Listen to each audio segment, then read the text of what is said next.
Commanding General YAHANNA.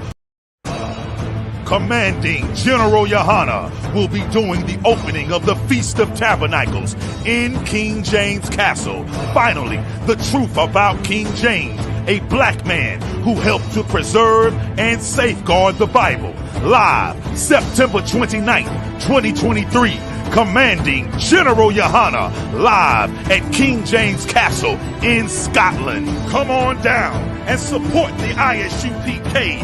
UK. Lift the glass, come and join the brotherhood and drink with the ancient as we celebrate and keep the Feast of Tabernacles for our King Yahushua in King James Castle, bringing his crew of heavy hitters. Commanding General YAHANNA will put 12 shield General Muhammad scripture breakdown class up against anyone, against any biblical scholar, untested, unchallenged, I.S.U.P.K, undefeated.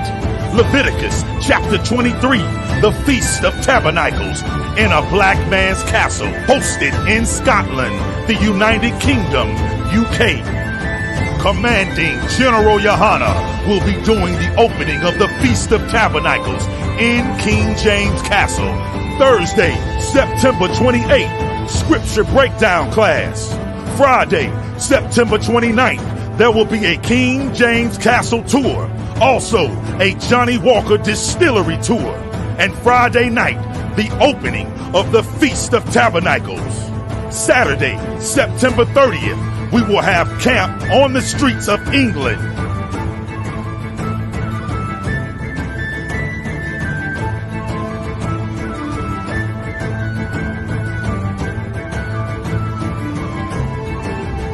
Sunday, October 1st, the UK Cookout. Monday, October 2nd, the Warwickshire Castle Tour. I.S.U.P.K under Commanding General YAHANNA at King James Castle in England. This is an absolutely monumental, historical event. Want us to stop. But man, don't we deserve a shot? Don't we deserve a shot to be the Lord's people? Israel, let's do it!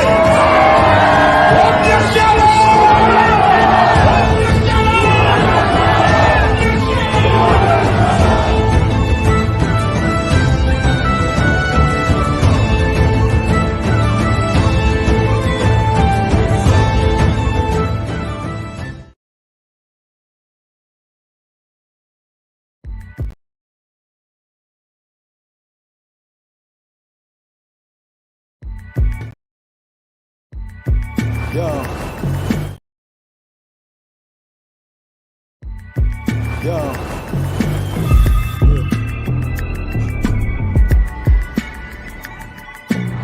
Commanding General YAHANNA is America on the brink of World War III.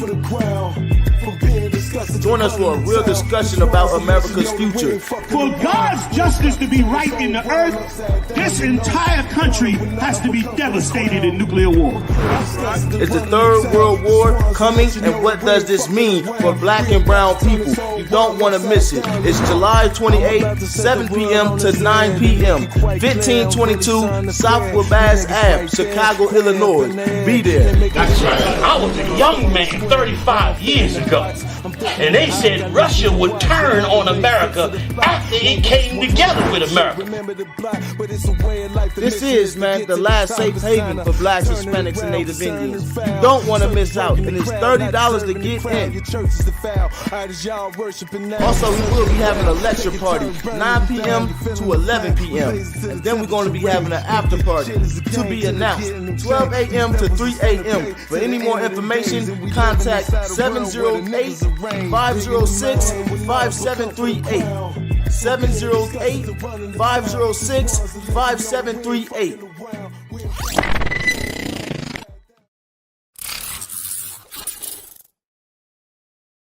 This video taken by the I.S.U.P.K is posted on the school's website and on YouTube. He says he and members of his Christian Bible school are well within their First Amendment rights. But shop owners say This video taken by the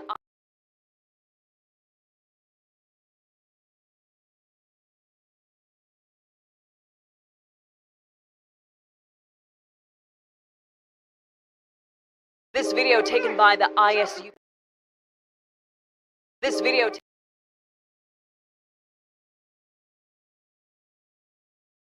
This video taken by the I.S.U.P.K. is posted on the school's website and on YouTube. He says he and members of his Christian Bible school are well within their First Amendment rights. But shop owners say they've heard enough. Today in court, their lawyers argued the group is trespassing. In addition, they say the group niggas want me dead. Crackers too, but these coon ass niggas, they for the feds.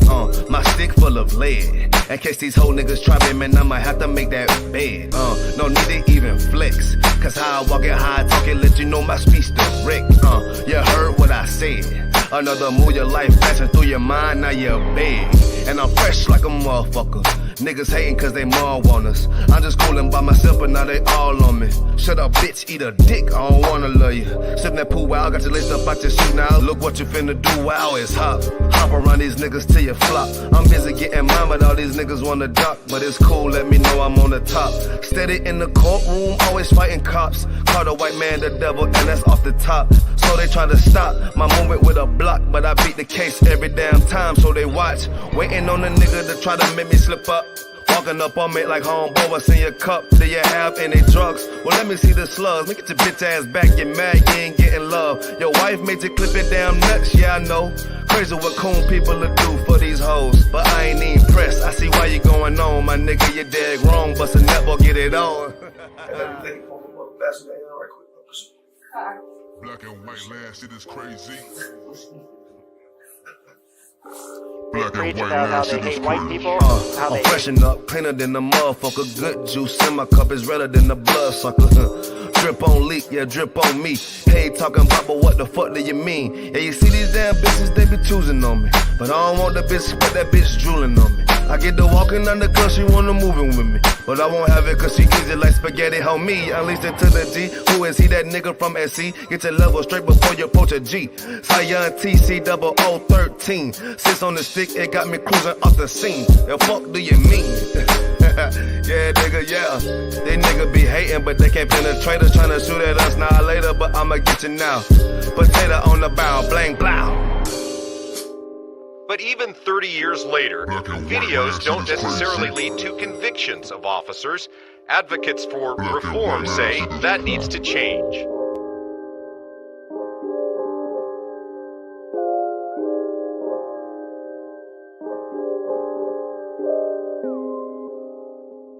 Shaw, that's AJR. Shaw, man, you know what I'm saying? Realest nigga out there, man. Nigga turned up, feel me? Nigga turned the city up, fucking with his music. We out of pull right. Where we at though? Where we at? Greenville, South Carolina, man. Where we at? Shout out Shaw, man. Turned up, man. Damn right. Fuck with him, man. Get him in that. Right. Birds, you There you go, brother.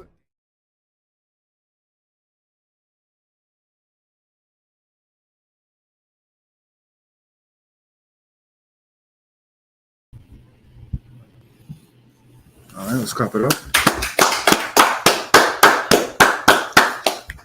Shalom, DC, with the Israelite School of Universal Practical Knowledge. Start out 1 West 125th Street, Harlem, New York, under Commanding General YAHANNA. Since 1969, we've been teaching the truth of the Bible. And the truth is that the so-called blacks, Hispanics, and Native American Indians are the true Jews, and that our oppressor is a devil that the Bible speaks of. We are not affiliated with any other Christian church or Hebrew Israelite group. 1 West is home of the truth, and if it's not under Commanding General YAHANNA, it is not the truth. I am priest and officer of 1,000 Bakwashia, holding it down for Captain 13,000 Mashak Mayam. He'll be here shortly, momentarily, but in the meantime, the show must go on. You know what I'm saying? I'm here. I'm rocking and rolling with priest and officer Kagara Moth. Let's give him a hand. And I'm also rolling with the judge, Shapat Dayak. You know what I'm saying? Holding it down in here. Holding it down. No sweat. Just keep working it. When you get it, you get it. If there's any questions, comments, or concerns, go ahead and type your questions in online. Captain Mashak will be by shortly. I will answer them to the best of my ability. And we're just gonna rock and roll. We got anything online? I do.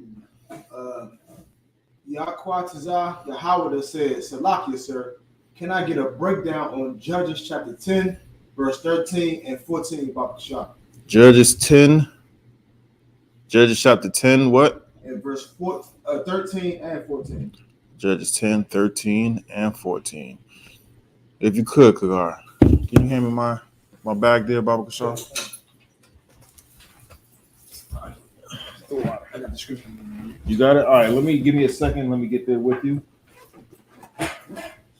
Be rock and roll with you. We're gonna get this answered lickety split. Salakia. Judges 10. Right? Judges 10, what? Judges chapter 10, verse 13 and verse 14. Judges chapter 10, verse 13 and 14. You have some? I just remind me of the general whenever he looking for something on the phone, he's like bobbity. Did I do that? You did. Okay. I was like, well, maybe I should. Bobbity. All right. 13, 10, 13, and 14. All right, let's get it. Judges chapter 10, verse 13. Yet ye have... Well, hold on real quick. Before you get into that, your Quatazah, if you could, is it just a general breakdown or is it something specific that you wanted to be broken down within this these verses? Just type that in the chat real quick if you could, Baba Kashar. We're going until we write that down, we're going to just get it. Yeah, read from Judges chapter 10, verse 13. Yet ye have forsaken me and served other gods. Wherefore I will deliver you no more. Verse 14. Go and cry unto other gods which ye have chosen. Let them deliver you in time of your tribulation. Okay. Do me a favor and go up to verse 1. Judges chapter 10, verse 1. And after Abimelech, there arose to defend Israel Tola the son of Puah, the son of, is that Dodo? Mm-hmm. Dodo, a man of I.S.U.P.K, and he dwelt in Shamir, in Mount Ephraim. All right.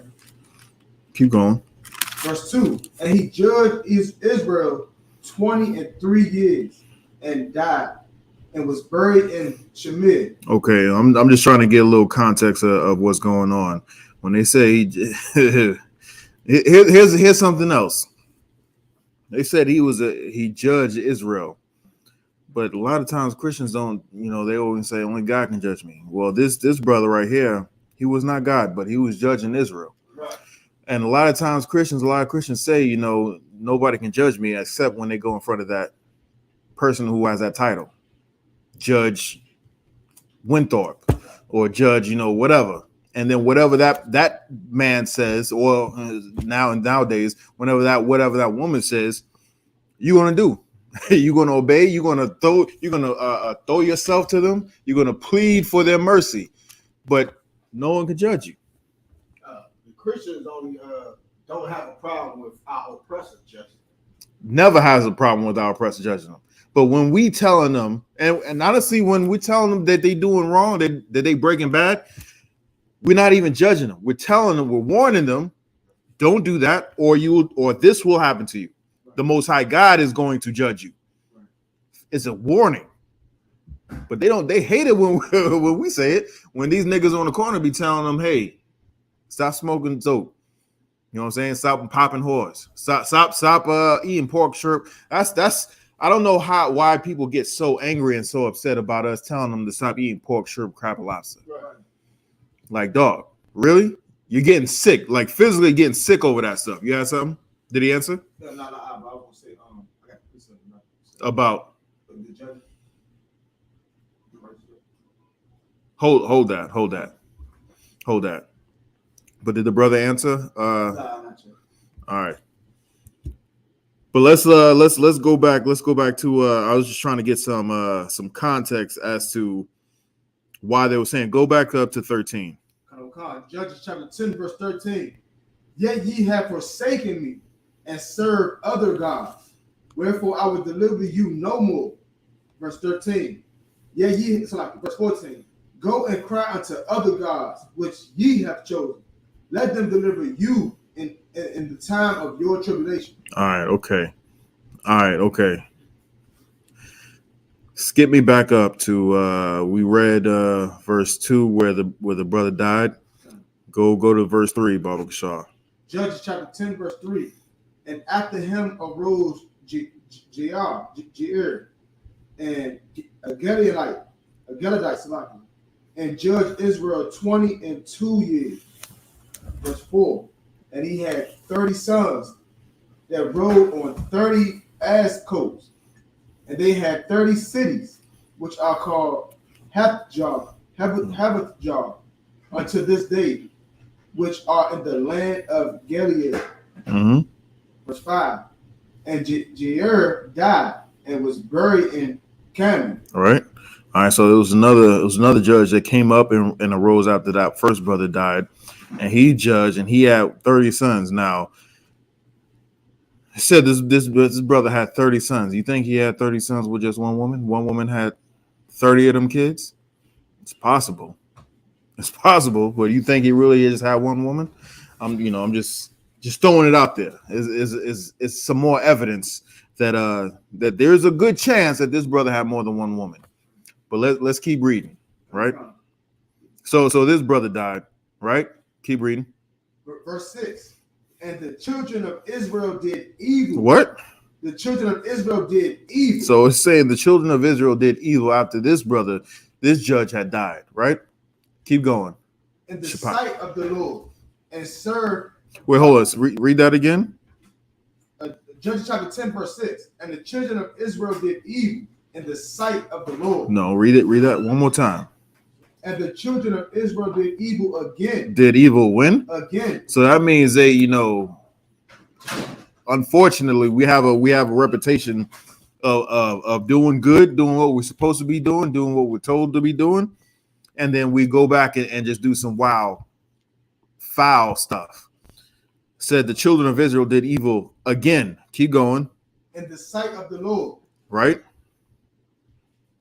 And served Baalim and Asheroth and the gods of Syria and the gods of Zidon and the gods of Moab and the gods of the children of Ammon and the gods of the Philistines, and forsook the Lord and served him and served not him. So this is we did some real foul stuff.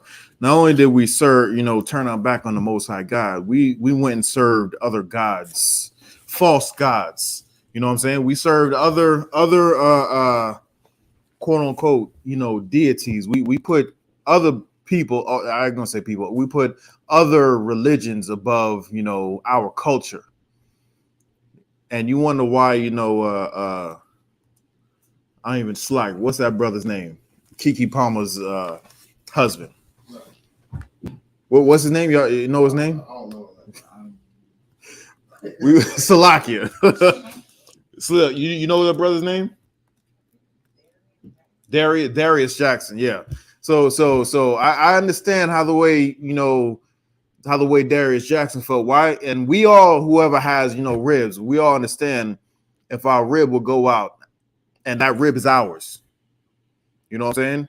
And she will go out and then call somebody else daddy, serving somebody else the way she was supposed to be serving her husband.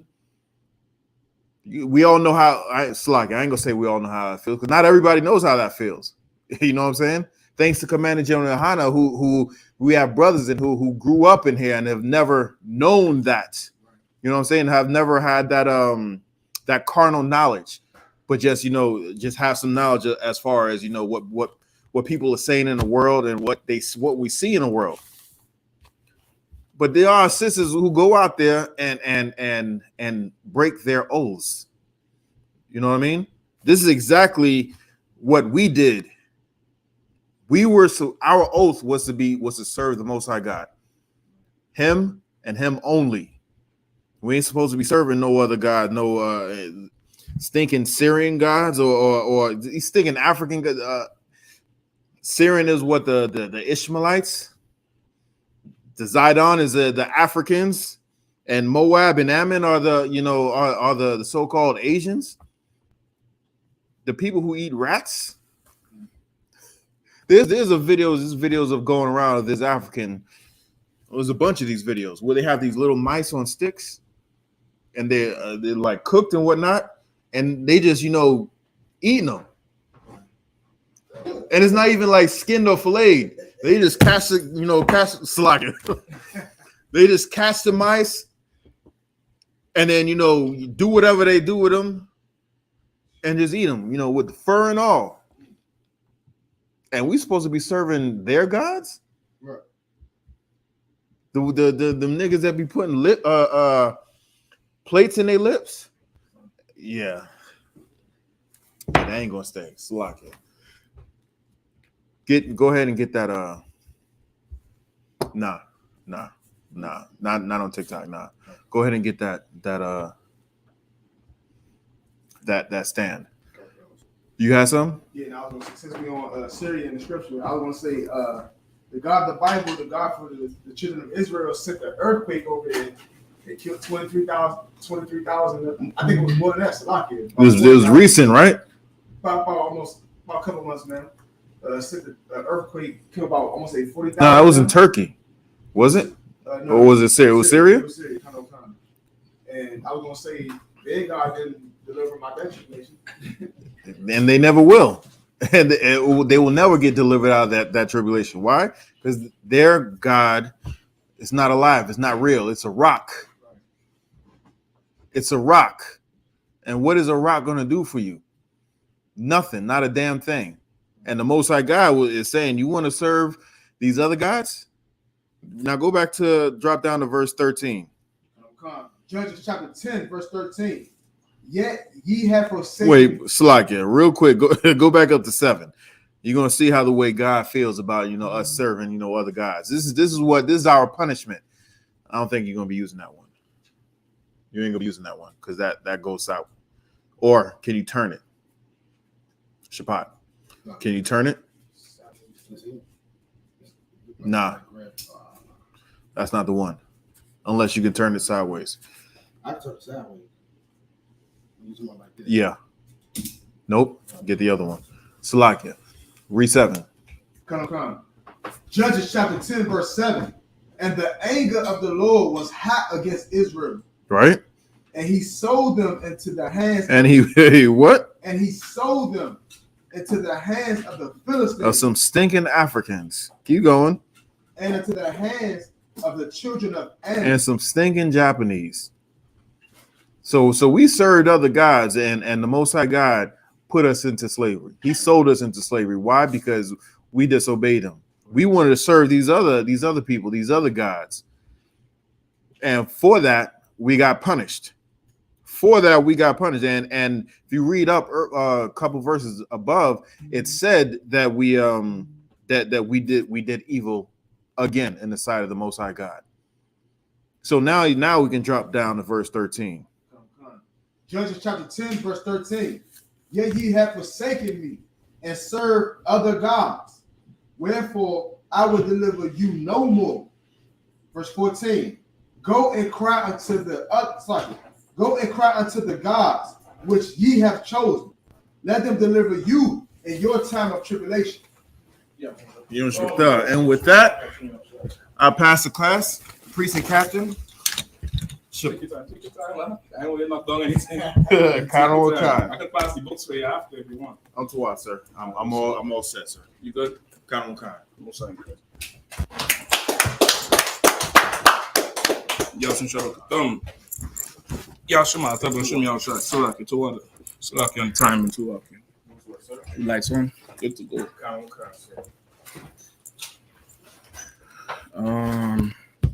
Damn. Shit away.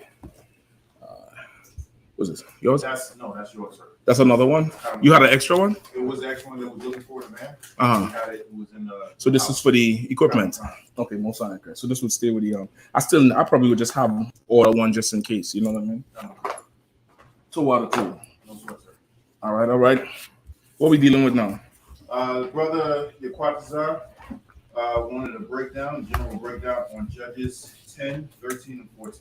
All right, tonight we're dealing with Kiki Palmer, aka Unworthy Women. All right, definitely gonna deal with that. But I need a proper phone holder, right?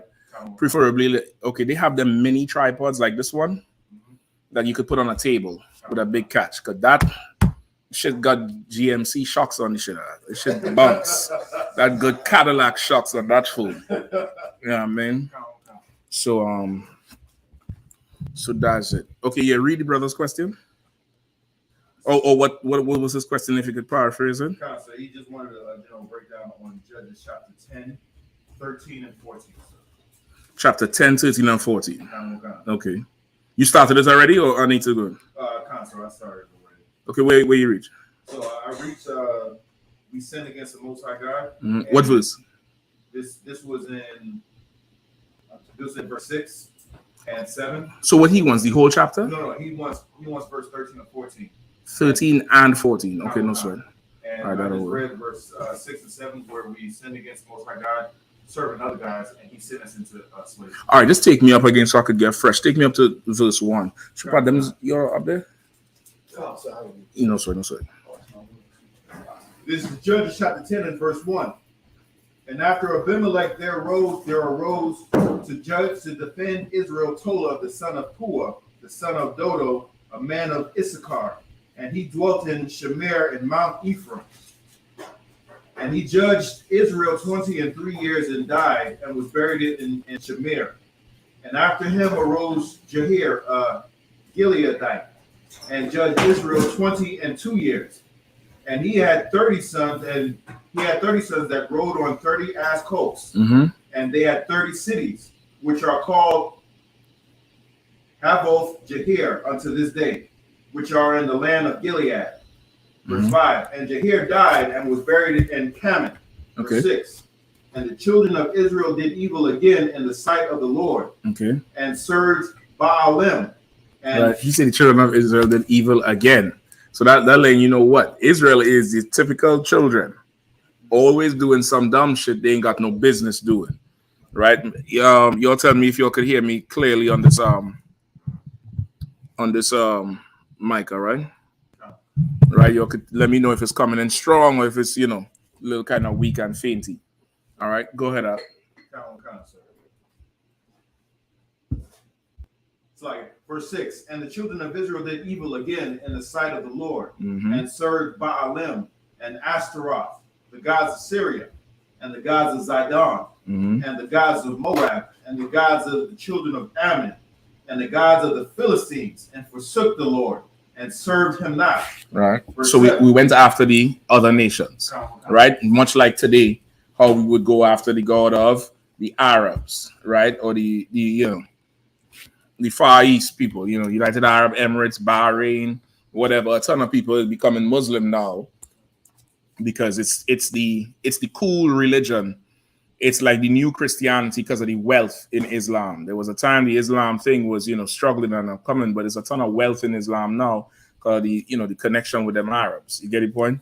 So there's a lot of brothers is going into it. I think a couple of them rappers I saw one young boy, I forget his name. He used to have dreads and he cut it now. Light-skinned brother. But he's super young. I think he's like 19 or something. And he's on one of them goofy podcasts, and the host of the podcast is asking him to ask this woman what she does for a living, and she says she makes videos. She's really a porn star, but she's trying to walk him into and do OnlyFans, this, that, the other. So when he finds out, he playing the fool. He's like, "Oh, so I could go on Netflix and see your movies?" She's like, "No, it's not that type of movies." She's like, "Where can I see your movies?" Well, you could see it on your phone. Oh, like a streaming service like Tubi? She's like, "No, I do." And then she actually confessed the thing. And he's like, "Oh." He look at the camera and he say, "Haram." Like, Like that's bad. Like that, that's the bad thing. Listen, what she doing is equal to bowing to that rock if you're Israelite. You know what I mean? What she is doing is equal to, bowing down to that wooden cross if you're Israelite. It's all not our custom. You know what I mean? So go ahead. Verse 7.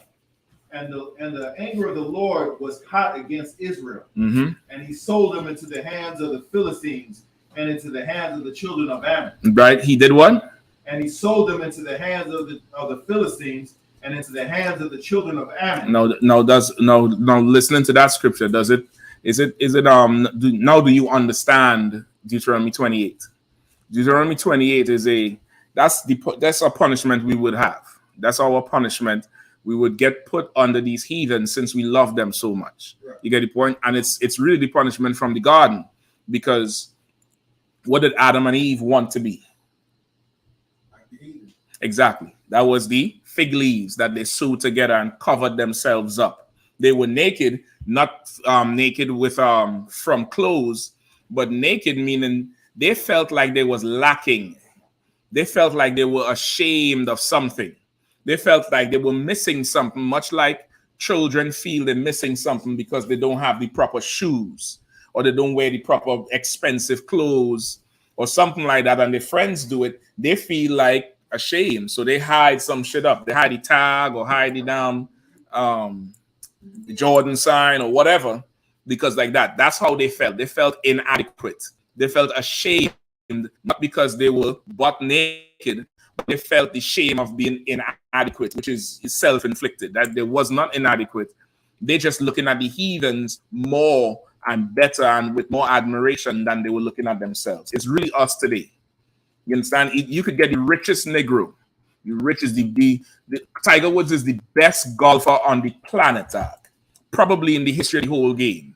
Jack Nicholson or Nicholas or whatever his name is. What's the other one who they make the lemon lime drink with? They're selling 7-Eleven. Arnold Palmer. None of them could touch that nigga. I don't care what they say. None of them could touch that nigga. Jordan, I know some of y'all is LeBron fans, but Jordan is the best player on the planet in the history of the goddamn game. He revolutionized the sport, something there's no athlete has been able to do since. Like, he broke a barrier, he broke a mold, he broke something, and he introduced something to the sports world in general that nobody else has been able to do since, because that's the new level of it. Go ahead. To me, in that whole Jordan LeBron argument, the difference is not any point. I don't care. Listen, I don't care. Listen, I don't care. Listen. Follow what I'm saying. Just follow what I'm saying. At one time, that basketball was just a Black American thing or an American thing. Jordan was able to break markets with the shit. He was able to inspire the whole sponsorship on that level. The sports sponsorship on that level. He transcended basketball, if you will. He became bigger than the sport, much like you have players like Pele and Maradona in what you all call soccer, which we call football. I don't know much about baseball, but I'm sure there's somebody in baseball that just transcend the sport. The sport now get famous because of them. That's what I mean, they transcend the sport. There's some people who famous because of the sport. Then there's other people who they make the sport popular. That's what I'm talking about. And all these men, Tiger Woods, he's the best, the baddest. When he's rich, who does he go lay down with? You understand? Was that white girl, CEO in IBM? Did she invent Tesla? Did she, is she the best architect in the world? What was she? A nanny and a waitress. Is she the best nanny in the world? He didn't even get the best nanny in the world. He'll settle for whatever the hell she is. He'll settle for an unworthy woman because to him, just having her in his bed increases his status. That's the shame Adam and Eve felt. And that's what happened here. We always chasing after these heathens and following their way, their custom, their lifestyle. And the Lord hated it. And the Lord is a man of war. That Holy Spirit he has, that's toxic masculinity. Oh, that's what you like? Get out of the garden. Now you could go be whoever you want to be. You want to be like the cedar trees and this tree and that tree? Go be it. That's fine with me. Go be it. And like a good parent, you'll be back.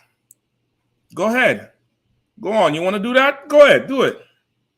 You know, my number is going to be the same. When you're jammed up, just give me a call. I'll answer. I mightn't help you, but I'll answer. Go ahead. Could we call Tiger Woods a domestic passport boy? No. I wouldn't call him that. I would say he is a sellout like anybody who gets any type of money. And now they could go over the wall. You get the point? Now the barrier with us, especially in this oppression, is money. Money and money. Right? And of course, if you get down to beyond after the money, it's the complexion shit with Esau. Esau like that ranking complexion shit. You get the point? Always does that shit. So because now that money enables people who would not be able to go over the wall or that barrier to now go over the barrier. You get the point? And because they're rich, they're able to go over the barrier. They're able now to get a foreign. You know, brothers talk about it. I'm whipping a foreign, in a foreign, with my foreign, want something exotic. They don't want something that in their mind is what? Plain or common or on topic. Unworthy. Right? They don't want something that in their mind is an unworthy woman, which is a sister. You get the point? But they go and really get the whole thing is flipped upside down. You understand? It's flipped upside down. What they esteem unclean shit as clean. They esteem evil shit as good. They esteem good shit, bad shit as good. They esteem things that is ugly and as pretty. You get the point? And of course, I'm speaking in the spirit here, of course. And some of them Negroes cases, the bros them be taken be wow, Salakia, just wow, just ultimately wow, right? So the Lord, that was a punishment for us, right? Hold that. Give me the Apocrypha. Give me Baruch 4 and 6. Give me Baruch 4 and 6. Real quick, all right?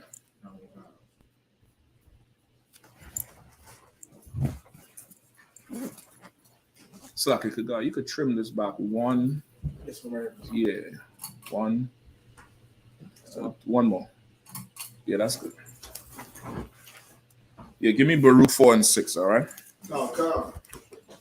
Book of Baruch, chapter 4, verse 6. Mm-hmm.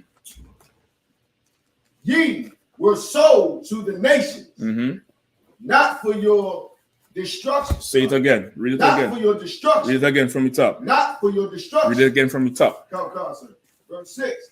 Ye were sold to the nations, not for your destruction. Read it again from the top. Ye were sold to the nations, not for your destruction. The Bible says ye were sold to the nations, not for your destruction. The Lord didn't want to destroy us and make us nothing and eliminate us from the entire face of the earth. All right. You could put the title of the class up there too. All right. Yeah, that's on there. That's fine. All right. The Lord didn't do that. We wasn't sold to the nations for destruction. Keep going. And this is a good precept for this one too, for the scripture where we at in where we at again? Judges 10, and also for people who say what kind of God would sell you into slavery? Them, especially them Egyptologist fools. They like to say, well, what kind of God is that he make you go through slavery and you get burnt and this and that and blah blah blah blah blah. You get the point? This is for that. This is a good one for that. Go ahead. Read from the top again. The book of Baruch, chapter 4, verse 6. Ye were sold to the nations, not for your destruction. Right. But because ye moved God to wrath. But because you moved God to wrath, because you made your father angry, he kicked you out the house. That's what happens. You get kicked out the house unless you have some good friends, and if you do have good friends, you have about a good 7 to 9 days before you get a tap on the couch on your shoulder, like, hey, what's going on with when you're supposed to leave? I thought you had a job coming. I think you told me a few days, man. It's been a week. If you have good friends, if you have no friends, you on the bench, in the shelter, or sleeping in your car until the security come and flash the light and wake you up. All right, you get kicked out, and that's what is delivering you, because you don't want to listen to what the rules of the house. Right? Go ahead. Ye were delivered unto the enemy. Mm-hmm. Verse 7. For ye provoked him that made you by sacrificing unto devils. You understand? And sacrificing unto devils, and even till this day, we sacrifice unto devils. We provoke. What's some of the sacrifices today we make unto devils? Abortion. Abortion. I'll take that. That's an excellent one. You sacrifice unto devils, because what's the reason our people commit abortions today? What's the main reason? They say they can't afford it because they have to work a job, a certain specific type of job. Work a specific type of job. I'll take that. It's flat out money. The money. I'll take that. The freedom of just killing a baby. You don't want one like this. Well, what's the reason you don't want one? Oh. Mm-hmm. I mean, we no longer believe in family. What's the reason we no longer believe in family? Because we don't have like a stable belief system, stable law to follow. Okay, so what belief system and what law do we follow? In the world or now? No. We're talking about our people. Okay, our people. What we Christianity, which is the law and the belief system of devils. You understand? Our ambition to be him, a baby can't get anywhere with that shit. You understand? Our ambition to be Grant Cardone. You know who Grant Cardone is? Grant Cardone is one of them devils who make all them TikTok videos. You got to be this to do that, and then blah blah blah blah blah. And if you want to be rich and successful, you got to try to drop some kind of heavy shit, like, I don't know. He a real estate dude, he an investor dude. There's a few more who is like that, that type of people, right? Because brothers want to be that, they shave their face every morning and their head. I saw a video recently, some old big strong ass nigga giving an excuse of why he has to make his face smooth like a baby's ass and his head. And he said out his own mouth, when he looks at every American president and every billionaire, they all have a clean face. And that got to be a strategy to become a billionaire, because if it wasn't, they would have beards, or a mustache. And he said he looking at them, and in order to be there, he has to now sacrifice himself unto devils. Why trimmest thou thy ways to seek love? That's in Jeremiah. That's what we do. Go ahead. Just at that point, because I follow a lot of them and the entrepreneurs and stuff like that. My little cousin who's like 22, he got into it and got some success out of it. So what? Got some success out of it. He hangs around, black millionaires, hang around millionaires. Now, one of those people that speak, like motivational people that speak about money. That's it. Motivational speakers. That's the thing I want. Motivational speakers and entertainers. Entrepreneurs. So what? They got a. Let me guess. Use regular. Good. They did a podcast, and if you just like if we put out something, we get feedback in our comments. So one of the Levite brothers said, if you're broke, you should not be in a relationship. So and the Levite brother follows these entrepreneurs. He's a millionaire himself. Right. But yes, that's what I was just waiting to hear. I know it would have come out. Yeah. They ain't get no relative success in nothing. Right. They and once again, we could measure relative success because we think that's success, because that's what the oppressor thinks is success. You get the point? But that's not success at all. Right. So you get the point? Go ahead. So what?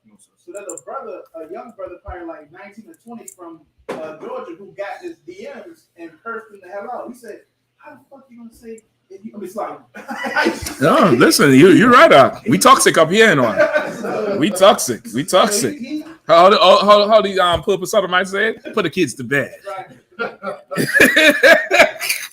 So even that is kind of little pedo, a little creepy.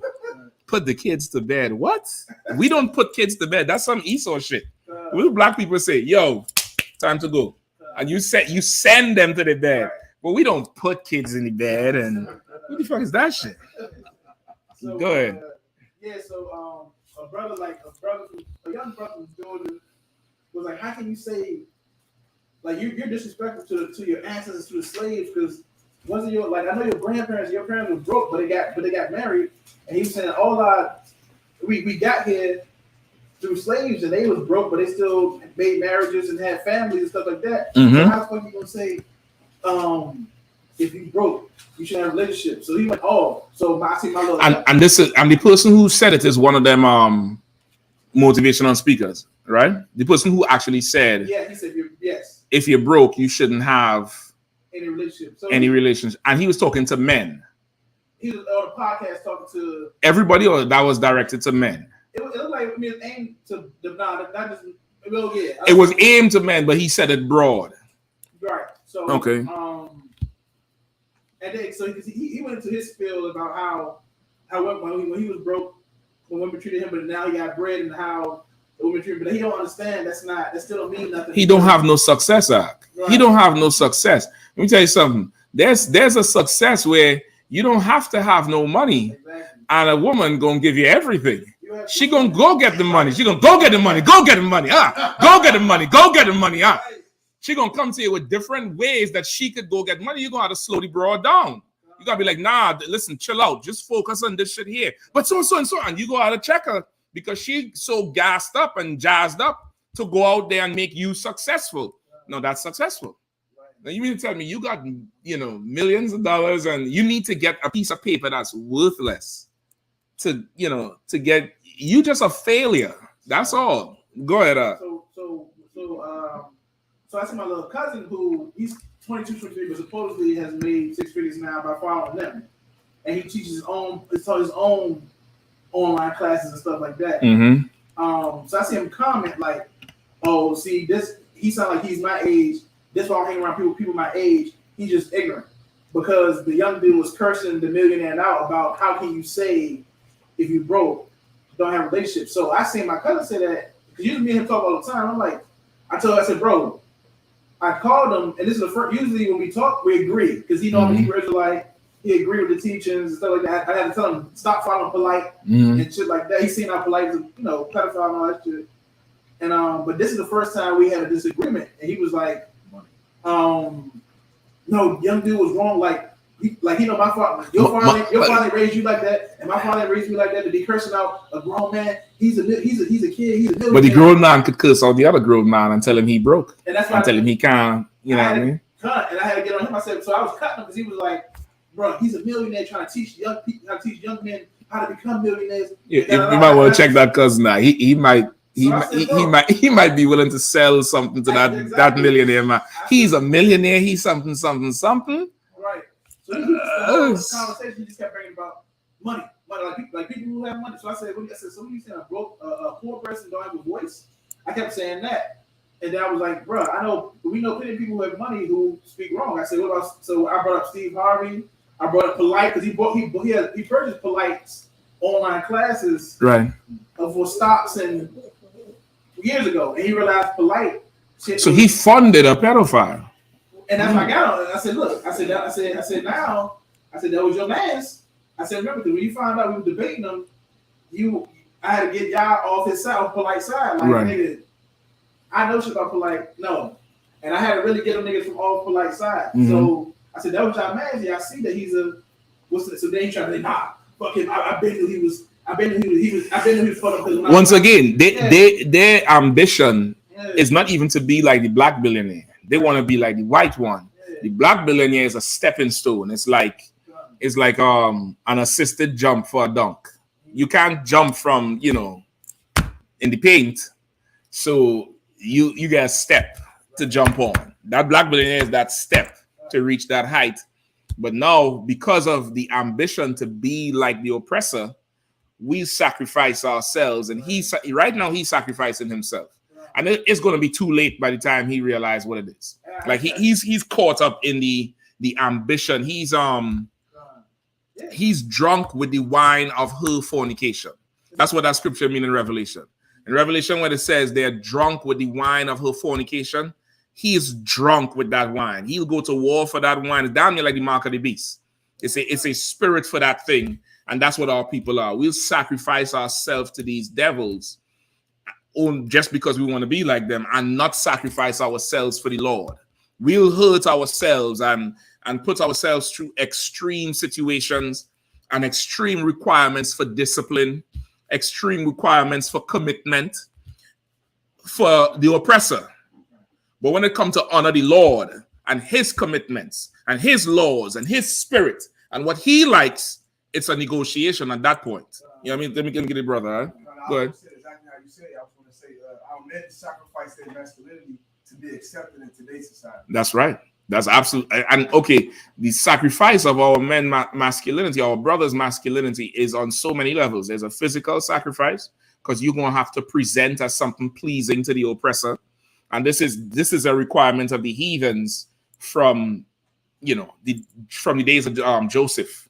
You all know when Joseph got sold into slavery, when the gods told Pharaoh, there's a man in lockup who could interpret dreams. When Pharaoh sent for him, they had to shave Joseph first in order for him to be presentable to Pharaoh. And they had to dress him like an Egyptian before he goes see Pharaoh. Just like everybody who goes to the White House, you win the NFL or NCAA Division I, you're going to have to present yourself to go up in there. You know what I mean? When they went up in there to beg Trump for something and beg Obama, every entertainer wore their Sunday best and shaved up and looked right, because that's the way of the heathen. You got to sacrifice yourself. You got to do it. Brothers always have to present as, less aggressive and less imposing and just, soft, and you got to change your whole voice. You could hardly base the shit. You could hardly talk like a regular man. You got to pour on your Don Lemon. Yeah, Don Lemon is the perfect example. Like that Boondocks episode where they had that dude, that's the perfect example of what you have to do to yourself to be accepted. And that's what happens here. Right? Go ahead. You was reading in the Apocrypha, right? Verse 7. For ye provoke him that made you by sacrificing unto devils and not to God. And what? And not to God. And what? And not to God. We are required to sacrifice ourselves to the Lord. The same requirements of discipline, we should have that for the Lord and the Lord only. The same requirements of commitment, we should have that for the Lord and the Lord only. You get the point? That's what we should do. We should sacrifice ourselves for the Lord. And what do I mean by sacrificing ourselves for the Lord? You putting away the old man and what you want for what the Lord wants. Just like you put away the old man and the old woman for that job. For that job, you have some sort of qualification, or you get a link. Somebody get you a link. I'm too wild. I appreciate that, though. You get some kind of link to somebody say, hey, I'm in here, they hire in here, send me your resume. I could hook you up. I could get you in there. You want to get the opportunity because, of course, this slavery pays so well, but you have a weed problem. You have an alcohol problem. You get it, Brian? You have some type of shit that you now have to sacrifice yourself. You got to put, man, I can't do it no more, man. In fact, the interview is next week. This Friday, I'm going to go get blasted high one last time because I know from now on, this interview, they're going to piss test me. I can't do this shit. And you change your life for this thing. You're supposed to do that for the Lord. You're supposed to put away the old you and serve the Lord how he wants you to be, like a good child would do for a parent. Go ahead. Let me just think about it. Even Easy-E, Mr. F the Police, he accidentally somehow by namesake got invited to a White House dinner, like a 3-night dinner, and he even showed up with he still had his White Sox hat on, but he showed up with a jacket. I mean, it's the way of slavery. It's just it's the way of slavery. And okay, once you're not serving the Lord, you're serving Satan. You get the point? He could have showed up there in a sweatsuit. You understand? Once you're not serving the Lord, you're serving Satan. It's simple. That's it. It's real simple. So let's get back to Judges, if you all don't mind. It's Judges chapter 10, verse 13. Mm-hmm. Yet ye have forsaken me and served other gods. Wherefore I will deliver you no more. Verse 14. Right? You have forsaken me and served other gods, so I won't deliver you anymore. Why he say anymore? Why does he say anymore? Because he's delivered them before. He has delivered us before. He brought us out of the land of Egypt. He said that in Jeremiah 16 or Isaiah 16. Did I not bring you out of Egypt? Or behold, the days I was known for bringing you out of the land of Egypt. But the day will come when I'll be known for bringing you out of the land of the north. That's a prophecy for today. When in the kingdom of heaven, in the new kingdom, in the new rulership, in the new world order, if you want to put it like that, the big story would be what he did to America. You understand? Right now, the destruction in Egypt was the biggest thing. That's the most major one, the most major destruction of that time. You get the point? He said, I'll be known for the one who brought you out of the land of the north. Come on. Judges 10 and 14 right now. That last one was 13. So. Right? Go ahead. Come, verse 14. Go and cry unto the gods which ye have chosen. Say it again. Go and cry unto the gods which ye have chosen. Go and cry to Allah, man. Go and cry to Allah. Bishmil rak il rak haram. Go cry, man. Go kiss and lick that stone. Put your head in that damn, gold little vagina they got on the corner of that damn box and lick that stone. You all don't know that's what they be doing, huh? They be fighting and trampling people. Somebody Google how many people die every year in the pilgrimage to Hajj. Not you, Bukwash, you read it. Somebody else Google that shit out. How many people die every year in that Mecca circle as they try to go in there and get that stone some love? Go ahead. It's like leaving with over folks like 2,000 years. I mean, you could check it and see. I don't know. They trample people out. They after everybody done kiss the stone and go home, there's dead bodies under the ground, and they count it. They count it. Like like he a badass dude. He took one. Like I mean, goddamn. like that stone is more important than their brothers are. That stone is more important than their brothers. Like imagine you serve a type of God that you have something that's a monumental holiday for your people and your religion, and it requires the death of some of your people in order for some of the people to keep the feast. Like goddamn, and death by your hands, not like the Lord bring a plague and destroy anybody who does not do what the Lord say. They're doing what your God said to do, and they still fall. What kind of unfair? And they think our God is unfair? God, we don't die Passover. We live. We live. Go ahead, because I'm gonna come to you. It's so bad that they lie and say they don't bow or kiss the stone. They're lying. But there's been multiple outbreaks of people catching herpes when they kiss the stone. Wait, herpes.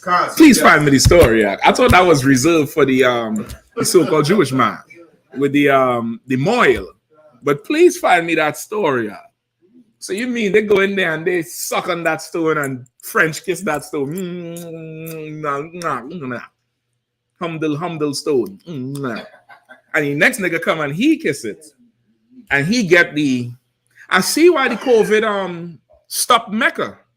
Because y'all would have just dropped dead up in there by that stone for that COVID. Mecca was empty for the COVID act. The Lord is saying, oh, that's who you want? You go call on him when you're jammed up now. Go ahead. What are you going to say? I got the story. Please, go ahead. 2015, Mina Stampede. 2,000 individuals. What Stampede? Mina. It's like a city. Okay. Is that the one for Mecca? Concert. Okay. 2,000 individuals on September 24, 2015, a crowd crushed a stampede, and stampede result in the death of more than 2,000 individuals.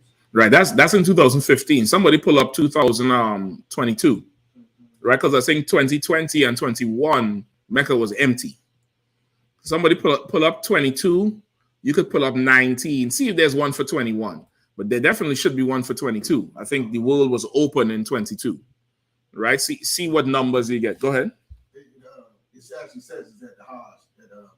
At the pilgrimage, the Hajj. Check it out and see. Give me 2022 because that's 15. I mean, 15. Nobody in thinking there's a pandemic because of the pandemic, and people have been so restricted for 2 years. Now that it's free, there's a surge of the rush to do normal activity. So there's an increase in a whole lot of things out because people felt like they had their rights taken away. Like our oppressors were saying, this is like slavery. Remember, they were saying the mask is like slavery. So now that they're free, you'll probably have a surge in it. Go ahead. That makes sense. Just like I told you about like my family in the world and stuff like that. We noticed like this summer, like everybody like out. Like, everybody outside. We outside. Like really outside for real. Yeah, we outside because shit, for 2 summers, we couldn't do nothing. For 2 summers, TikTok saved everybody's life and Instagram Live. You know what I mean? That saved everybody's social life. Well, people would have been blowing the damn brains out in an apartment somewhere or overdosing if they couldn't go live. I don't know how some of these sisters would have paid the damn rent if it wasn't for that OnlyFans. That OnlyFans kept you all good unemployed. Good unemployed. Who have it? Anybody had the numbers? Go ahead, Kaga. I got one for 2023 for my family.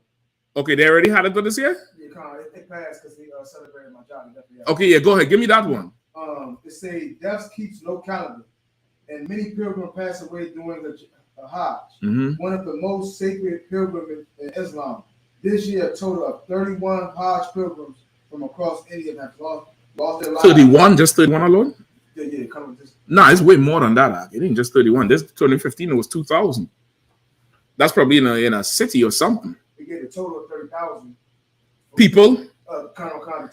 Yeah, it usually be close to the thousands, like 1,500, 1,200, 2,000 people dead, trampled, some kind of shit like that. If y'all can't find it, so we just use the 2015 number. But the Lord is saying, go ask him to help you. You want to turn your back on me? That nigga don't care about his own people. Go ask him to help you. See if he'll help you. See if you could cry out to him. See if you could be the best Muslim ever and cry out to him and see if he help you. Right? Keep reading. Whoever that judges. Because you have it? It's Judges chapter 10 and verse 14. Go and cry unto the gods which ye have chosen.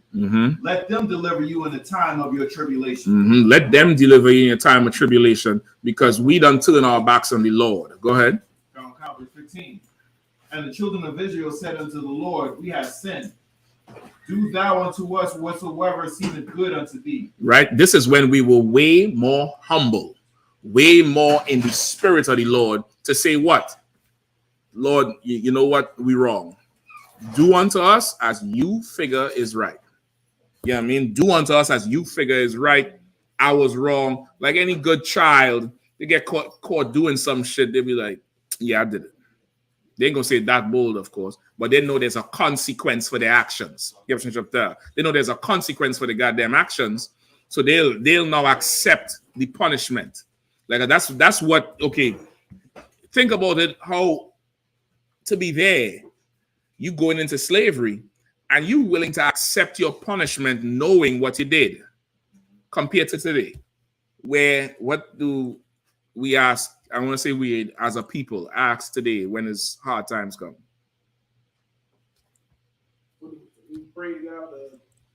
People say 2 words. Why me? Why me, Lord?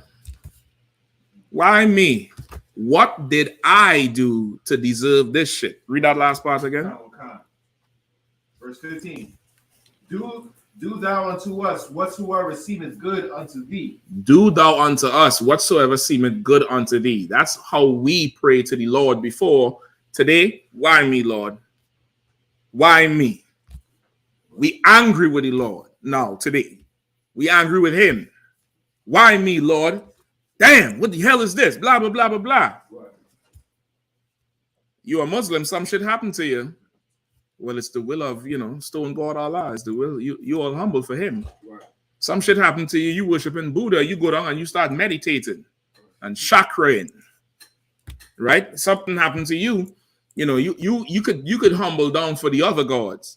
But the God who controls life and death, who is your God, why me? Like we done fallen super low in spirit in how we should be compared to that shit. Right. Like back then, that's okay. That's mainly because in this captivity, we was not allowed to keep our identity. Right. In every other captivity, who did we get sold to in Baruch? No, not Baruch. Here. In Baruch, it just say, I sold you to the nations. It says it here. It's the Philistines and the children of Ammon. The Philistines, who are the Hamites, the so-called one of the African tribes today, the Philistines, that's where Goliath came from. And the children of Ammon, who the biblical name Ammon is for the Japanese today. We were sold to them for slavery. And even in that slavery, they knew they had the children of Israel in slavery. So, but today, we stripped of our identity. We got cut off from our inheritance, cut off from our lineage, cut off from our heritage, language taken, names taken, culture taken. We don't know who we are, which is that's a huge difference from if you allow us to keep it. And that's on purpose so we could remain in perpetual slavery. You get the point? That's the reason for it. Because deliver us only, we pray thee this day. Deliver us, please, Lord. Come and stop this. Deliver us from out of the hand. That's a humble thing to do. That's a, please, I ain't gonna, disobey you again. I'll be home on time. That's when you get kicked out of the house and you're jammed up, and the life you thought you was going to live, you ain't living that life no more. And now you have to go home and admit you don't know shit and hope and pray that your words is enough to move the master of the house to let you back in, or to help you, or to, deliver you from the streets, deliver you from prison, deliver you from, sleeping in your car, deliver you, just give you a period of grace where you can get back on your feet and slave and save your money and get up and out. That's us there.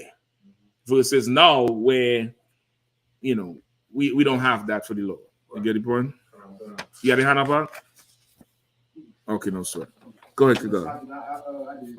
Earlier you said something heavy that I remember my pops used to say back in the day, where they said you'll come back because when we young, we always want to be tough in the street life. So my dad used to let me go out, and like you said, he said you're gonna come back. When I come back, but now my head bleeding from the nose, he always tell me, did you learn your lesson yet? Yep, listen, that's what it is. A hard head make a soft ass.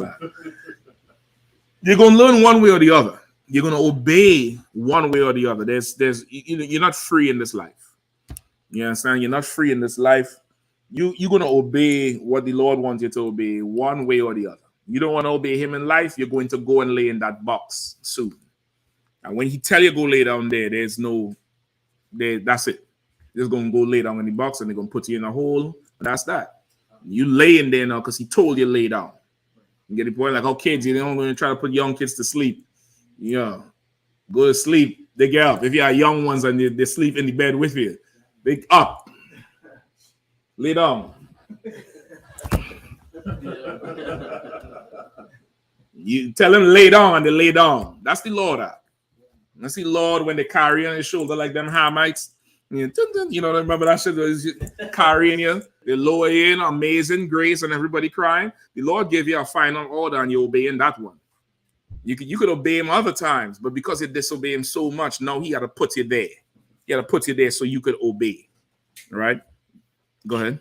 So that was it on the scripture. All right. That's it. That's what hopefully he understands it. All right. The brother who asked the question, if you understand it, if it's to Wab, just type back in. If not, just let me know so I can re-break it down. All right. Go ahead. There's one more question online. Let's go. Brother Jaheem says, Shalom, Adawan. I got a question. How should we pray, and what should we pray for? Give me facing the east, palms raised. I think it's in Daniel. And then give me groanings.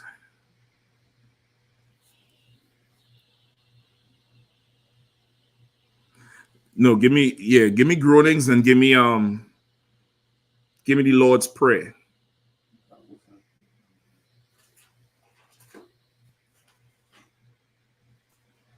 Groanings is Romans 8 and 26.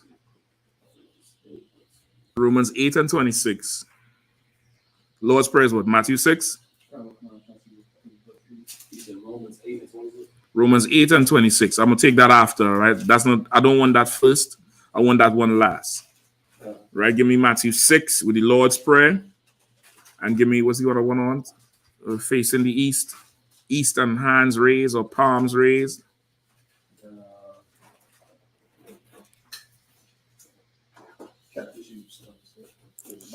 Please, I appreciate it.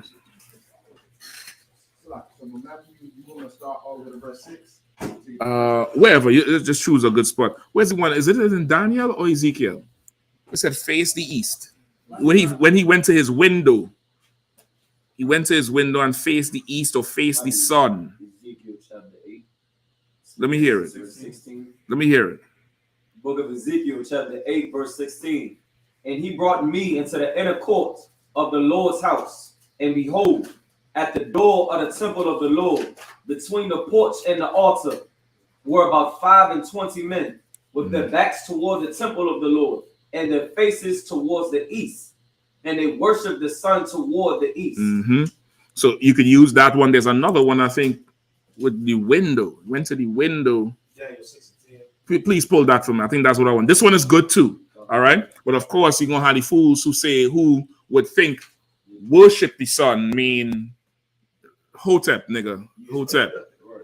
Right? Grand risings, beloved. That's not what it means. All right. You said Daniel 6 and 10? Yep. The book of Daniel chapter 6 verse 10. Now when Daniel knew that the writing was signed, he went into his house, and his windows being open, and his chamber toward Jerusalem. And Jerusalem is to the east, right? So he faced the east. The precept before you pull before Ezekiel 8 would be the precept to support this one. We always face the east when praying. That's where the Muslims get it from as well. All right, go ahead. He kneeled upon his knees 3 times a day and prayed and gave thanks before his God as he did aforetime. Right? The important part for this one is facing the east. The kneeling part, that's just him personally. You don't have to do that. You had half of the time on these slaveries, you praying wherever. You praying in the elevator, you praying in your car for strength to go in the building.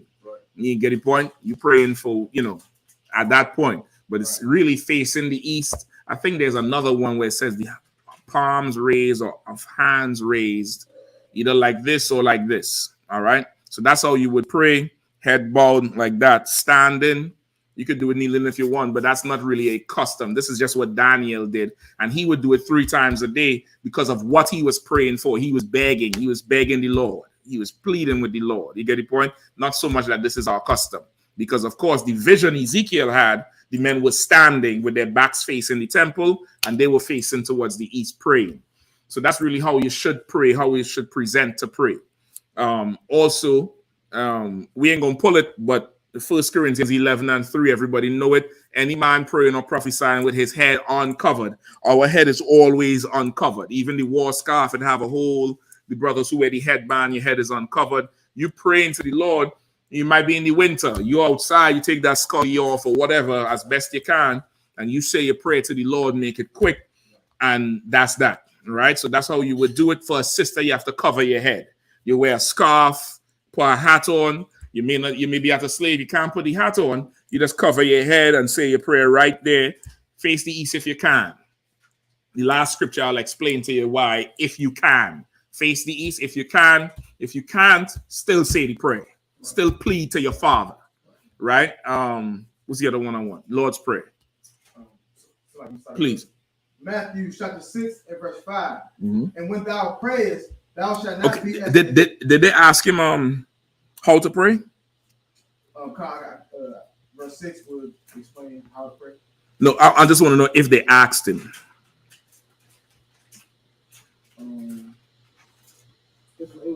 What should we, how to pray, and what should we pray for? Right before? No. If here in this scripture, if they asked him, I was just looking for that. No sweat. Start at 5. That's the one. Matthew chapter 6 verse 5. And when thou prayest, thou shalt not be as the hypocrites are. Right. And thou shalt not be as the hypocrites. Because the hypocrites, they piss the Lord off. The Lord despises it. He doesn't have a good taste for hypocrites at all. Can't say one thing and do something else. You don't like that shit. You get the point? And the heathens are famous for that. Absolutely famous for just saying left and going right. You get the point? Go ahead. For they love to pray standing in the synagogue and in the corners of the streets, that they may be seen of men. Verily I say unto you, they have their reward. Right? Don't be like them. Don't come with your rug and in the middle of the damn street, and for everybody to see you as the most devout Mohammedan. That's it's bullshit. Like what you doing all that shit for? Like remember the Lord, he made niggas. He had that nigga spirit. Just think about somebody doing something and you looking at them like this nigga. That's how the Lord looking at your dumb ass trying to get that dot. You ever see them? They get a permanent dot right here. That's from banging on the floor. Every devout ass Muslim got a full I can't even call it a birthmark. I don't even know what the hell that is. A knuckle, a forehead knuckle. It's like, oh yeah, you boxing, you might get a little, make some, the calluses here or something. Yeah, a full little knuckle on that shit right there. Go ahead. It's like, sir, if I could, I've been over there and I've seen, brothers over here. I don't see no Ishmaelites with that crap on their head. Brother, I'm gonna let you in on a secret, Doc. We are so sincere.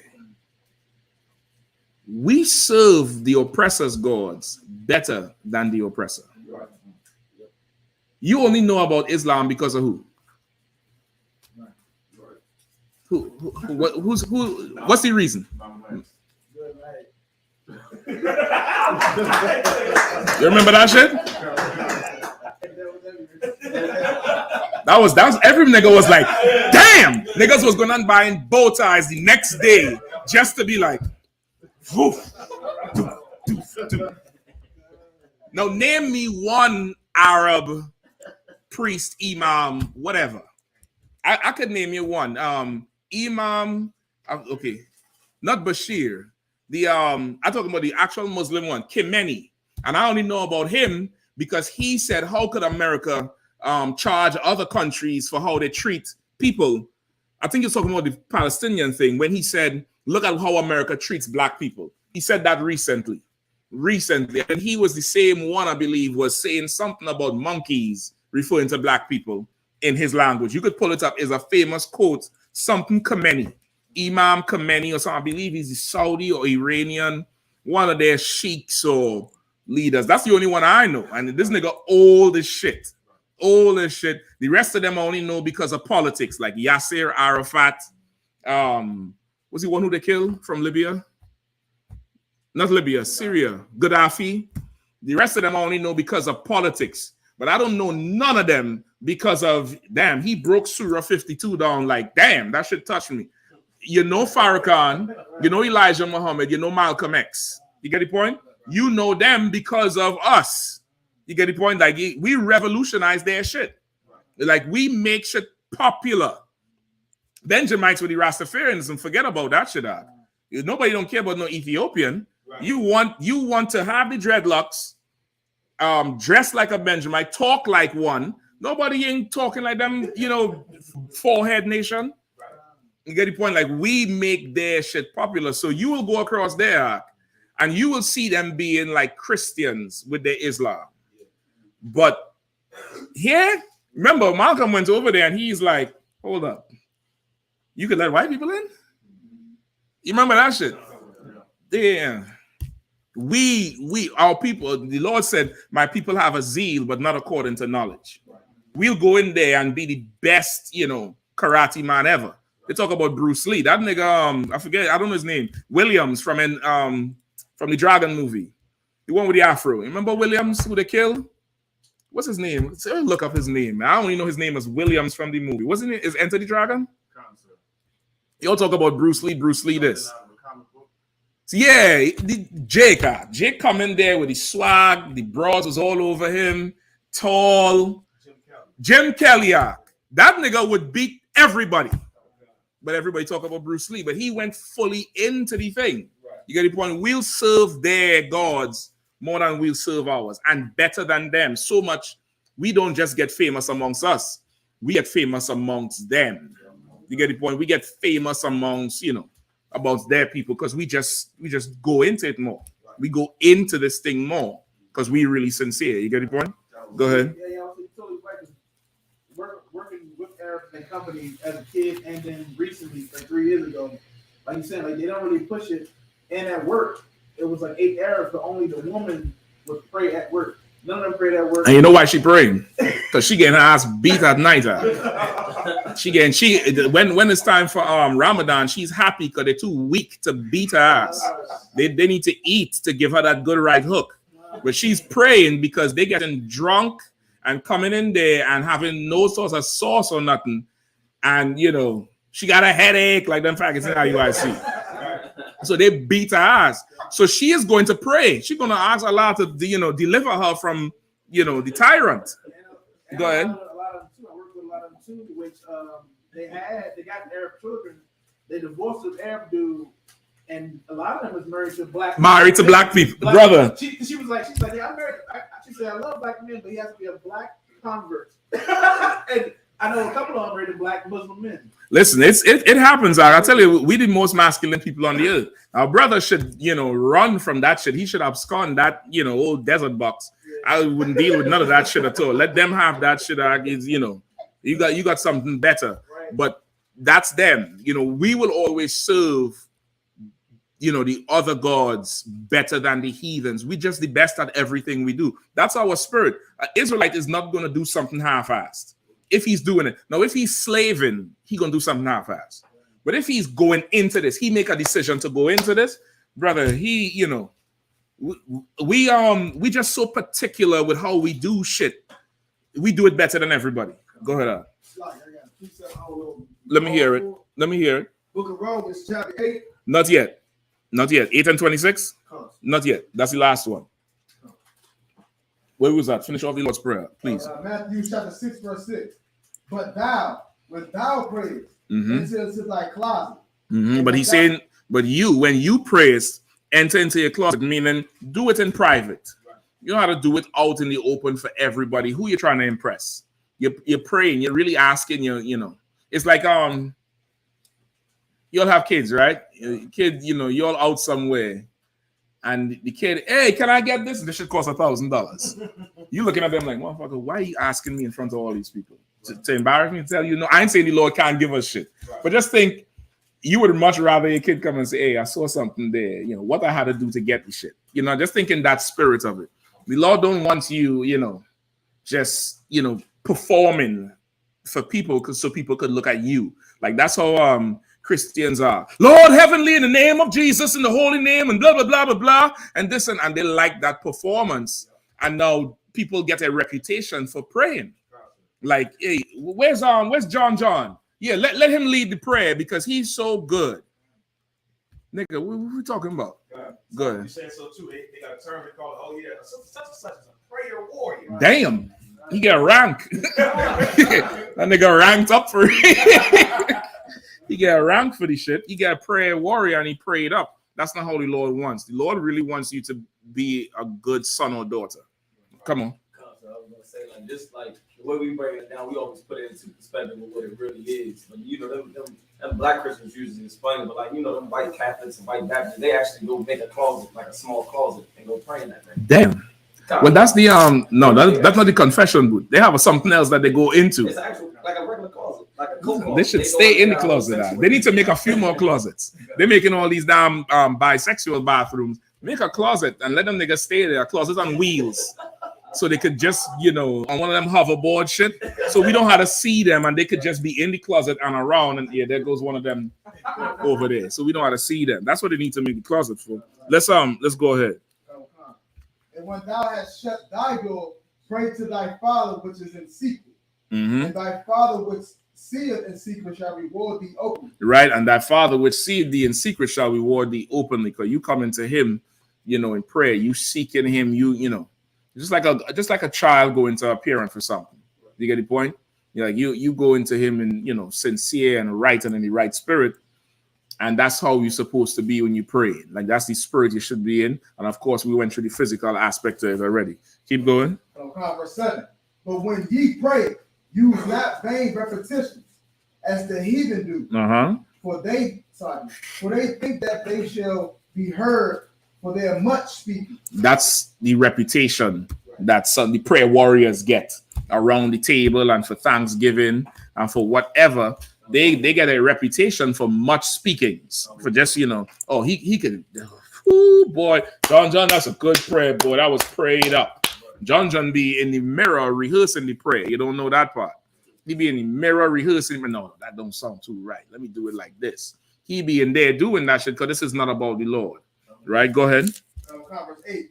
Be not ye therefore like unto them. For your Father knoweth what things ye have need of before ye ask him. Right? And that's, once again, just think your father with a child. Salaki, you had your hand up? You was going to say something too? Or it was just the precept? Okay, Salaki. Right? Just the same way. Your father, he already know what you have need for. Right? Because that's what you're really praying for. The prayer is you're asking, you're beseeching the Lord. You're asking him for something that you need. That's another thing. Ask for things you need more than things you want. Now, in life, sometimes what you want overlaps with what you need. And that can happen. 9 out of 10 times, what the hell you want ain't got shit to do with what you need. Half of y'all would trade air for some shit you want. You would be like, I don't need this shit. Give me that. Give me that thing. That millionaire.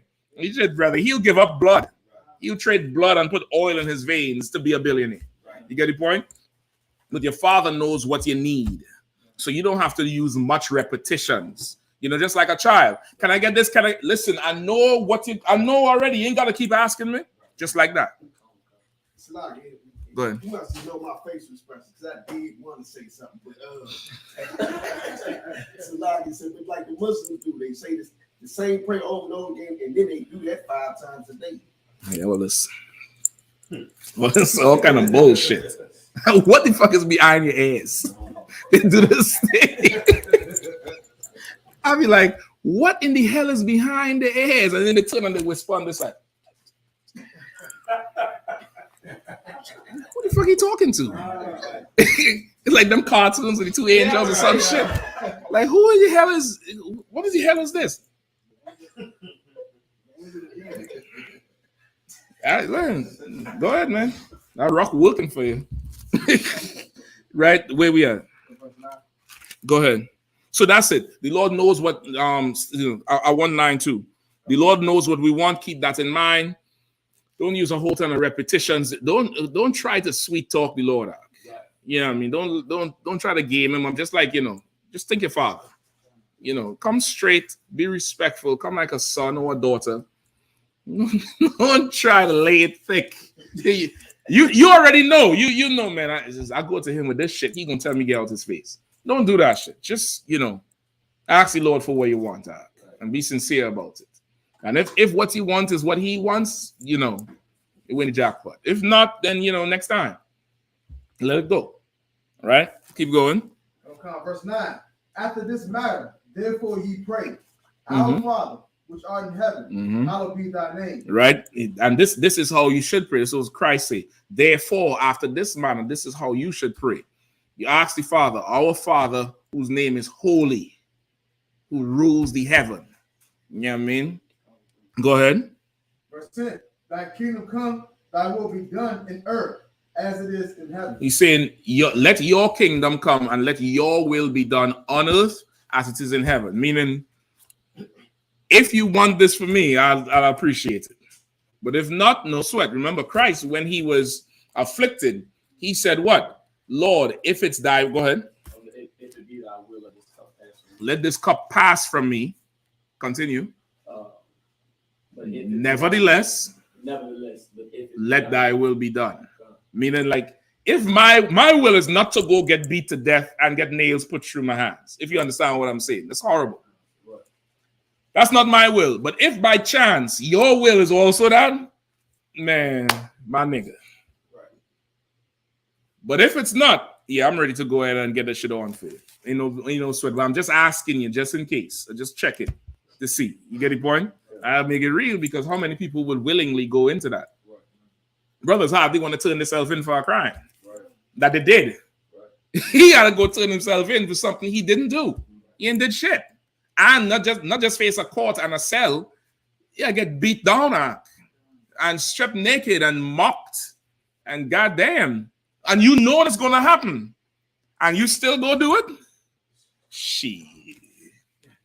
Where your Muslim imam? Which one of them do that shit? Where your rock Allah? What did he do? Keep reading on. Verse 11. Mm-hmm. Give us this day our daily bread, and forgive us our debt as we forgive our debtors. Right. Give us this day our daily bread. Meaning what? Pray for today. Pray for today. The scriptures say, "Sufficient thereof is the evil of the day. Make no worry for tomorrow." Now, this doesn't mean just go jump off a cliff today. Of course, you have the hope and faith that you're gonna wake up tomorrow. However, you worrying about something that ain't even here yet. Right. There's today to worry about. Right? I believe that's in the same chapter. Let me see what verse that is. Give me verse 34. Matthew chapter 6, verse 34. Take therefore no thought for the morrow. Right. For the morrow shall take thought for the things of itself. Right. Don't worry too much about down the line, which drives people into depression and anxiety because you worrying about tomorrow, which is what this oppression would do. This slavery we in, it'll make you think so much about next week. Why? Because bills is due. And what in your pocket today ain't enough. F all of that shit. We are camp today, we are class. What's going on? Ain't no pork in there. Just forget all that shit. Right. Tomorrow gonna take care of itself. Now, at the same time, don't just do that and be like, well, I don't need no slavery because tomorrow the bill's gonna get paid. No, do what you have to do, but don't now just load your mind. Don't afflict yourself. Don't incur injury on your own self. Don't sabotage yourself with just going crazy over the shit. Now you develop a goddamn drinking problem. You done hooked on drugs. You had to go get all kind of antidepressants or uppers because you're so depressed. Don't do that shit, man. Don't do that. Go ahead. It's great. Just before when I brought him here to class, when my cousin was going through, he had a job that was moving out to Colorado, but he missed the second meeting. But they called him for a first interview. They got it. The second meeting just about a meeting about telling him how they're gonna move him there and stuff like that. He missed it, but they told him there was no sweat. Even though there was no sweat, he still. He a slave, right? He a slave. He's like hot dog. I'm going to a new plantation. Right. He's crazy. He said, I don't know if I beat myself up because I missed the thing. I just called you because I just beat myself because I missed it. He ain't beating himself up for Passover. Right. He ain't beating himself up because he missed, feast day. Yeah. Oh shit, I ain't paying my tithes this week. What could I do? He's again sacrificing himself for the devils. Right. Who the hell want to be in that shit? I missed the meeting. They say it's okay. It's okay. Right. If they call and say, man, listen, we're gonna drop you because you missed the meeting. Shalom. What the fuck you want me to do? I had to relax and just. You see, you successful, like a successful nigga don't think about shit. You wake up, is there coffee there? What's going on? You got something to eat? What's upside? He's successful. A nigga who's a failure, he has to know he's chasing success. So that shit, and it's going to drive you crazy. It's going like your life in truth, that's success. It's absolute success, and never ever think it's not. Never ever look and now be envious of in a wicked man, which is what these heathens are and people in the world. Don't envy them and their lifestyle and their riches and their wealth. All that is vanity and nothingness. What you have is real, true value, and it's very valuable. Let's keep going on. Okay. Go back to verse 11. No, hold on. We finished 34? No, verse 34. Oh, no, it's not. There's more. Yeah, read it again from the top. Matthew chapter 6, verse 34. Take therefore no thought for the morrow, for the morrow shall take thought for the things of itself. Go ahead. Sufficient unto the day is the evil thereof. Sufficient unto the day is the evil thereof. What does that mean? I could be off, but it's like you got got shit to worry about. You got something to worry about today. You got enough shit today to worry about. You said it right the first time. Sufficient is the evil thereof of today. Meaning there's enough things going around that you need to be worried about and that you could do now. What you worry about tomorrow for? You could die tonight. You don't have to wake up tonight. This world don't have to be here tonight. Now you wake up tomorrow, then guess what? There'll be evil tomorrow to worry about. But why are you, loading up tomorrow, the day after, next week, next month, next year? now you overdosing on pills. You ever see them Karens when they're driving on the rims and they pull them over and they're babbling and shit? That's them. That's them, man. It's them pills is anxiety shit that the therapist done prescribe for them. But they in the house going crazy, done take half the bottle, drink some wine, and grab the purse. We're off to Kansas. That's that. Go ahead, Oh, slack. Hold on 1 second. Shalom, sir. You have from chapter? Come on.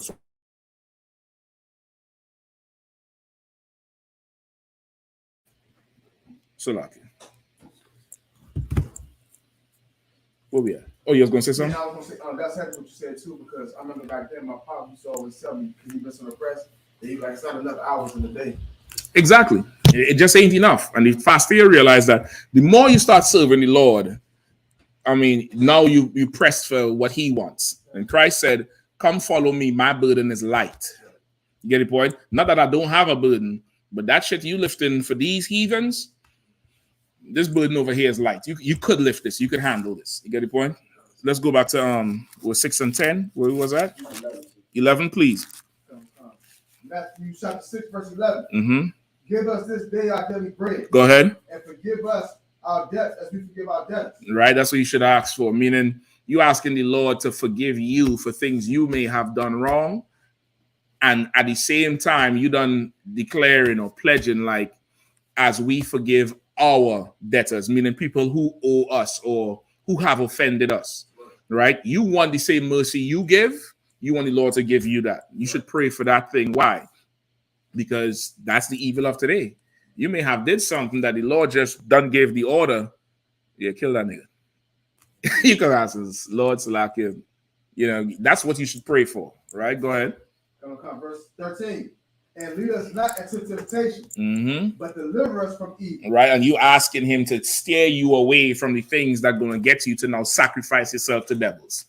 Keep you strong, keep you right, keep you grounded and rooted, and there happened to be plenty of times in the truth worrying over some shit when I was young officer or trooper in the truth, and just when it should just getting me to that point, General Katham call or General Muhammad just call out of the blue and giving me some work to do. I don't know if they knew. I honestly think they just see like a video right here of everything going on with everybody. That's just my personal belief. All right. I'm not saying that's what's happening. Don't nobody take this soundbite and see that they're teaching people to see. This is what I believe. I believe when they ask me a question, I should stumble a little bit because he already know what the fuck I'm going to say. Right. And I'm thinking, man, how he know to call now? And because I've taken this job now, I don't get caught up in some bullshit over there. You get the point? And that would happen because now the Lord, your Father knows what you need. Right. Go ahead. It's like, so you've done that many times. For me, I know. No, I don't know. I don't know. I'm just following the orders. They call me, hey, get somebody on this. I call you all. Shit. Go ahead. Like I said, it's like you said, it's like when you have to do the work, it really saves you from a lot of BS and a lot of worrying. Your mind doesn't have time now to drift over on the other side. It's like, I have to get this done. I can do this for today. Like it's good in the sense of like in the world you don't have that type of commitment or responsibility. You're right. And Commander YAHANNA said it. Himself. He said like if you want to learn how to fight your own demons, take on your brother's problems. Right. And sometimes the brother's problems come in the form of orders. I need this done. I need that done. It could be 3 in the morning. Right. Get up and get the shit done. The shit gonna give you a purpose where you don't really have time to, consider this shit. You know what I mean? And okay, the truth is so good where the truth gives you a sense of achievement like nothing else could. He sort of call it fulfillment. Right. Like I feel so fulfilled. You go feed some people on the side of the street, you know, they pour on some Air Forces and some sweatpants, and they think they're slumming it, and they're going down in the ghetto. See, we're feeding people, and that's how they feel. But what the work we do is real life achievement. It's a takedown. It's a, you know, it's something amazing. You get the point? And that shit, it takes the demon off of you, because that demon is giving you all that type of doubt. It's Asmodeus. It's Asmodeus that plaguing you your whole goddamn life. And that, you know, work gets rid of Asmodeus. When you at camp, do you feel like, nigga, you ain't shit? All right, then. Just be at camp every day. Just, you know, just be in that spirit every goddamn day and just do the shit. And you'll see it over time. You'll start to get more focused, more strong, and then more people start to draw from your strength.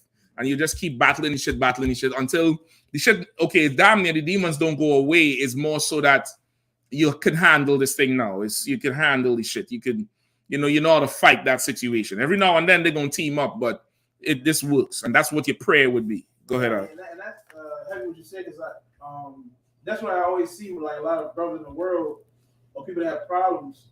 It's like the stuff they worry about. And I always say, like, you know, they don't have a purpose in life compared to UPK. Like, that's right. We feel like grounded and firm because we feel fulfilled because we have a purpose. Yeah, hell yeah, you feel fulfilled, and your decision making is better because why? I had to be at camp.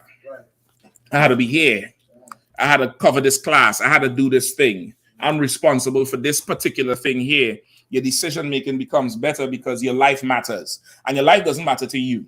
That's the important thing. Also, a good lesson to learn. I know I'm going off topic with the prayer, but your life matters to somebody who you think matter, and because of that, you will now bend your life because their approval means something, and that's valuable.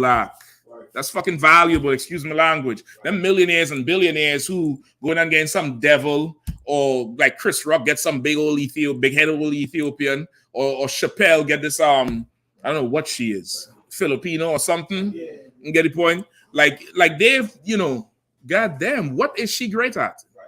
We're talking about probably the best stand-up ever. Really, he's in that category.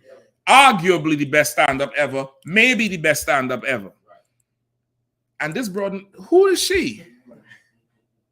He ain't, you know, who is she? What does she do? You get the point? Like what you have is different. It's way different. You know what I mean? So like, go ahead. I don't know if Chris Rock was married to the I thought it was.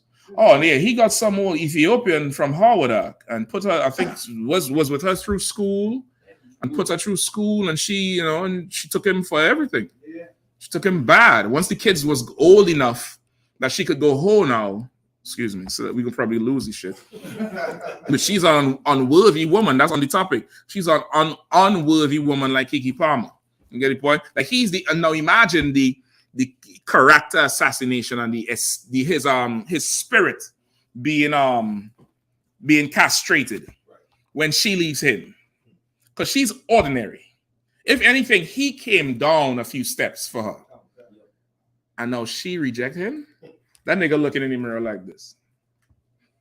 What's wrong with me? Now he's questioning himself. While you at camp calling the oppressor the devil and getting boot kisses and coming home to warm cooked meals and wine and something else warm. This nigga here got to cut a check for some Ethiopian.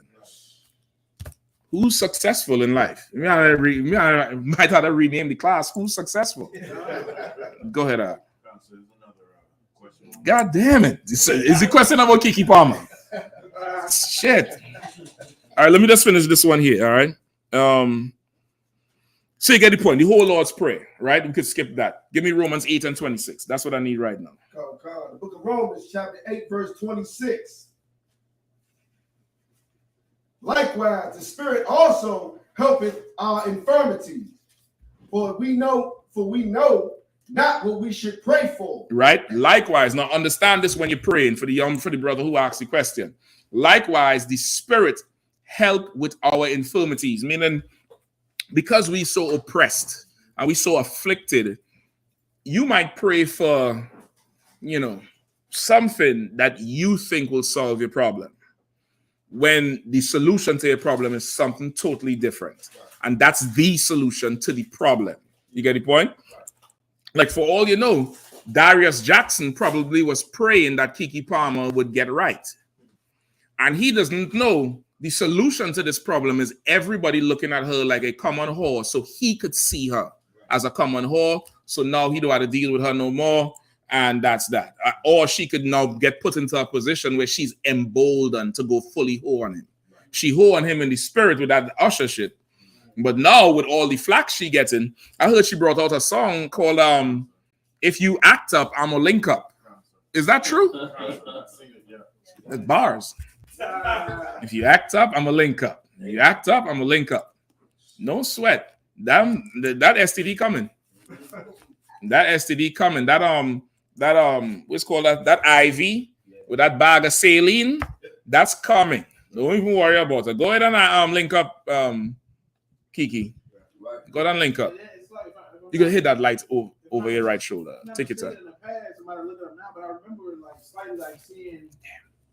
Okay, a lot of people in Hollywood would just date her, or unfortunately, have sex with her, and then they would not marry her.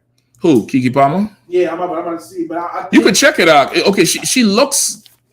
I don't know if y'all ever see her without makeup. She looks like that thing ain't coming from within. That them blemishes is not. There's some things that you change your diet, you get rid of them little pimples over there. That shit look like she done did some things. She done did some things. And she had to cover up that whole shit with foundation. She don't wear no finisher and shit. It's just straight foundation. That's all the powder and paste in the world. Because her face don't look like that shit that she pretending to be with that fishnet shit. If Usher saw that face, Usher to take distance from that and maybe slide across the you get the point? Go ahead, please. I was gonna say, on Monday, like it's a shame how low a brother will go. Pause. How low can you go? Right. During ISUPK class, somebody went in the comments. It was a man. He said, damn, if he don't want her, I'll F her for him. Say that again.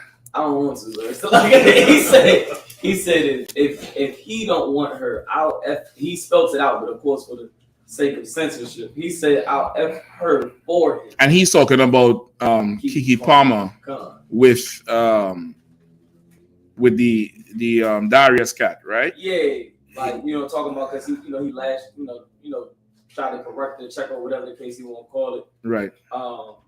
The dude that said, he said, man, if you don't want him, man, like I'll handle that for him. I'll go ahead and put that down for him. That's what he had said in the comments. Okay, and that's a very, very homosexual thing. To desire to go after a man because you have something for the man. He's really attracted to Darius Jackson. He's not attracted to Keke Palmer at all. He'll use her for the pleasure of it. It's like, like you're scratching your hand. Like he'll use her for that, but really he's scratching his hand like, stop scratching this itch here, nigga. Oh, nigga, I'm scratching this itch. Trying to piss Darius off. You get the point? Like it's nasty, nasty, and you're gay. Yeah. you really, like your member is getting stiff for him. Because if that wasn't his girl, would you want her? Right. No. You only want her because he don't want her, so I'll do it for him. Nasty Nate. Nasty Nathaniel. Go ahead. Out here we call that anything. What do you mean? He's anything. He'll do anything for anything. Damn. I just call it gay. I just say that's shit is this gay with the H. Should have an H on the end of that shit. It's gay, right? Where we at? Give me these intercessions. You read it again from the top, please. Shalom, sir. Book of Romans, chapter 8, verse 26. Likewise, the Spirit also helpeth our infirmities. For we know not what we should pray for as we ought. Right? The Spirit help with our infirmities, because we know not what we should pray for as we ought. Like what we think we should pray for is, not really what we want. You get the point? We the Lord knows what we want. So the Spirit of the Lord, the Holy Spirit, the angels is taking record. They taking the report back to the Lord, and the Spirit of the Lord is going to make intercessions for us. Meaning, the Spirit of the Lord is going to let him know what you really need. You get the point? And that happens a whole ton of time in counsel. Sometimes you call for counsel and you have one path in your mind about how you would solve your own problem. And then after hearing everything, whoever is on the other end say, well, why don't you do this? And it's like a light go in your head. And you be like, why the fuck did I even think about that shit? You know what? You're right. And then the problem solved. Because now you don't because you're caught in it. It's like in a fight. It's like, imagine you in a fight, but you're not seeing everything you could do. And then this thing might just be like, why don't you just shift this way a little bit? And it's like a whole landscape open up. You get the point? But because you're in it, you're in the tussle with Satan, you're in it with the demons, you can't see it. You get the point? You see a path, and your path might work, but it might be about 10 times harder. It might take you 10 years. When, the Lord going to deliver something to you that's going to be an immediate solution. Now, sometimes that immediate solution hurts. It's like, extracting a tooth. It has to come out. That's it. It just has to come out, and it might hurt for a second, but that tooth got to go. And that's just that. You get the point? And any more on it? Whoever was reading. But the Spirit itself maketh intercession for us with groanings which cannot be uttered. Right, but the Spirit itself make intercession for us with groanings which cannot be uttered. What does that mean? Go ahead, Bukwash. So it means that when you really into stuff and you don't even know what you want or what you're asking for, the Spirit will make an intercession like, hey, this is really what he means. This is really what. And what's the groanings?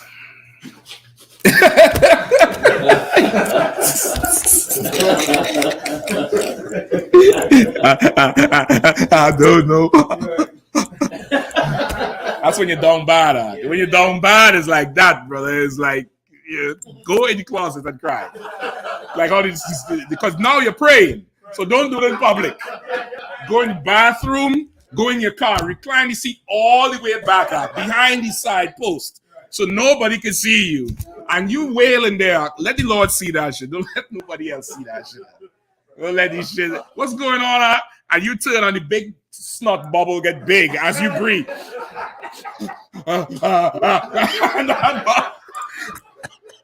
Let the Spirit take care of that one. You're down bad. The most I could do it for you is a strong drink.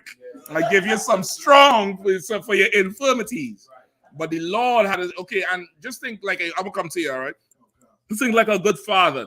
You don't want to see a child that broken. So damn, this shit had to go. This shit has to go. I remember sometime, boy, we could gather in some old toys to throw away. And in the trash bag. My youngest daughter tripped over this shit, and I thought something was broken. Brother, I beat them toys into pieces out. I was like, this ain't your fault. This is these goddamn toys. Who the hell tell them be in the goddamn way? I stomp on that shit so goddamn much. I said, bad toy. Don't go throw it in the damn trash.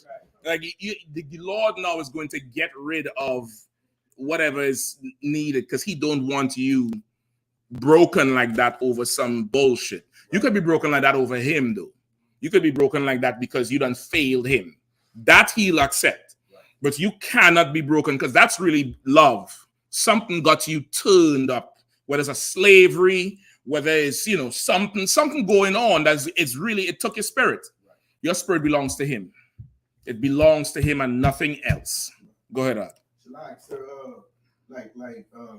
They say you messed up because you don't have enough money to pay all the bills. Mm-hmm. You know what I'm saying? And rent's coming up. Mm-hmm. And you praying to get enough money or something to happen so you get the money for it. Mm-hmm. And then the Lord take your car, have them repo your car. So now that money you had for the car, you can spend it on the rent. Yeah. I'm gonna go you one further. That if you call for counsel, you'll find out Now, this is 9 out of 10 times. This is nothing I'm seeing on a flat screen TV somewhere in the fourth dimension. But if you call for counsel on that situation about your car getting repossessed and this and that, and you can't pay your rent, but you have a job, you find out what? 9 out of 10 times. You're mismanaging funds. And what's the number one thing you're mismanaging? You're not paying tithes. That's it. You'll find that out. And you'll find out that you lost the vehicle to help you pay your bills, but it's to also make you look and be like, damn, what the hell am I doing wrong? Right. Maybe I should start paying these tithes. Right. Because next time I could lose something that's just, I could get another car. Another car is easy to get, especially in today's society. A car is shit. Right. Get a car. Tax season coming. Lizzo need a man. Get 2 cars out. Get, cuffing season that coming up winter time. Once the leaves turn brown, yes, that's nothing. But there's a whole lot more shit that could happen. You get the point? And you'll find that part out. You'll find out that, okay, you know what? I should be. Once again, that's the problem. The problem is not mismanaging the funds or I need a raise. The problem, I ain't paying the top G his percent. I ain't paying the top gangster. I ain't paying the big Don his percent. His percent is 10. $1 out of every 10 you make. You take 9, he takes 1. You live like that, brother. You'll find out that, you might still be behind on bills. You might still be behind on rent. But somehow shit just swings your way all the time. You get the point? And let's say shit still don't swing your way. You might call and find out, and then you get a certain amount of assistance you need. You get the point? But that's the root of the problem is what the spirit is going to make intercessions for. It's going to do that for you. You know what I mean? But you're absolutely right. Like in some cases, you might think, damn, I need to make more money. I need to make more money. No, you live close to a bus stop or a train station, or you have a brother or a sister with a vehicle. If you just be brotherly, they might just pick you up every goddamn day. I don't need this $500 note and this $300 insurance. Y'all could keep that. Automatically, you get $800 every month extra every goddamn month. You know what I mean? Now, to you can't flex no more. You can't drive around DC like, yeah.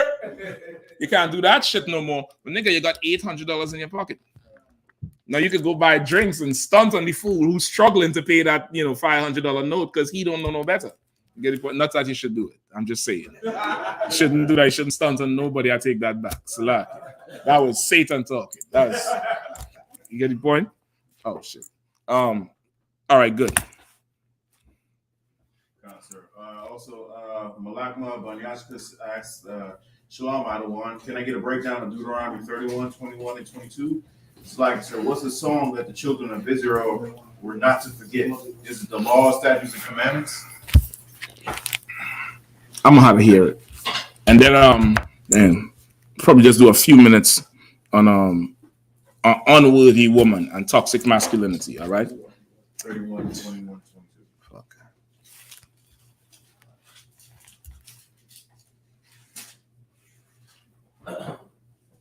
You have it already? Go. All right. Go ahead, read. Yeah. The book of Deuteronomy, chapter 31, verse 21.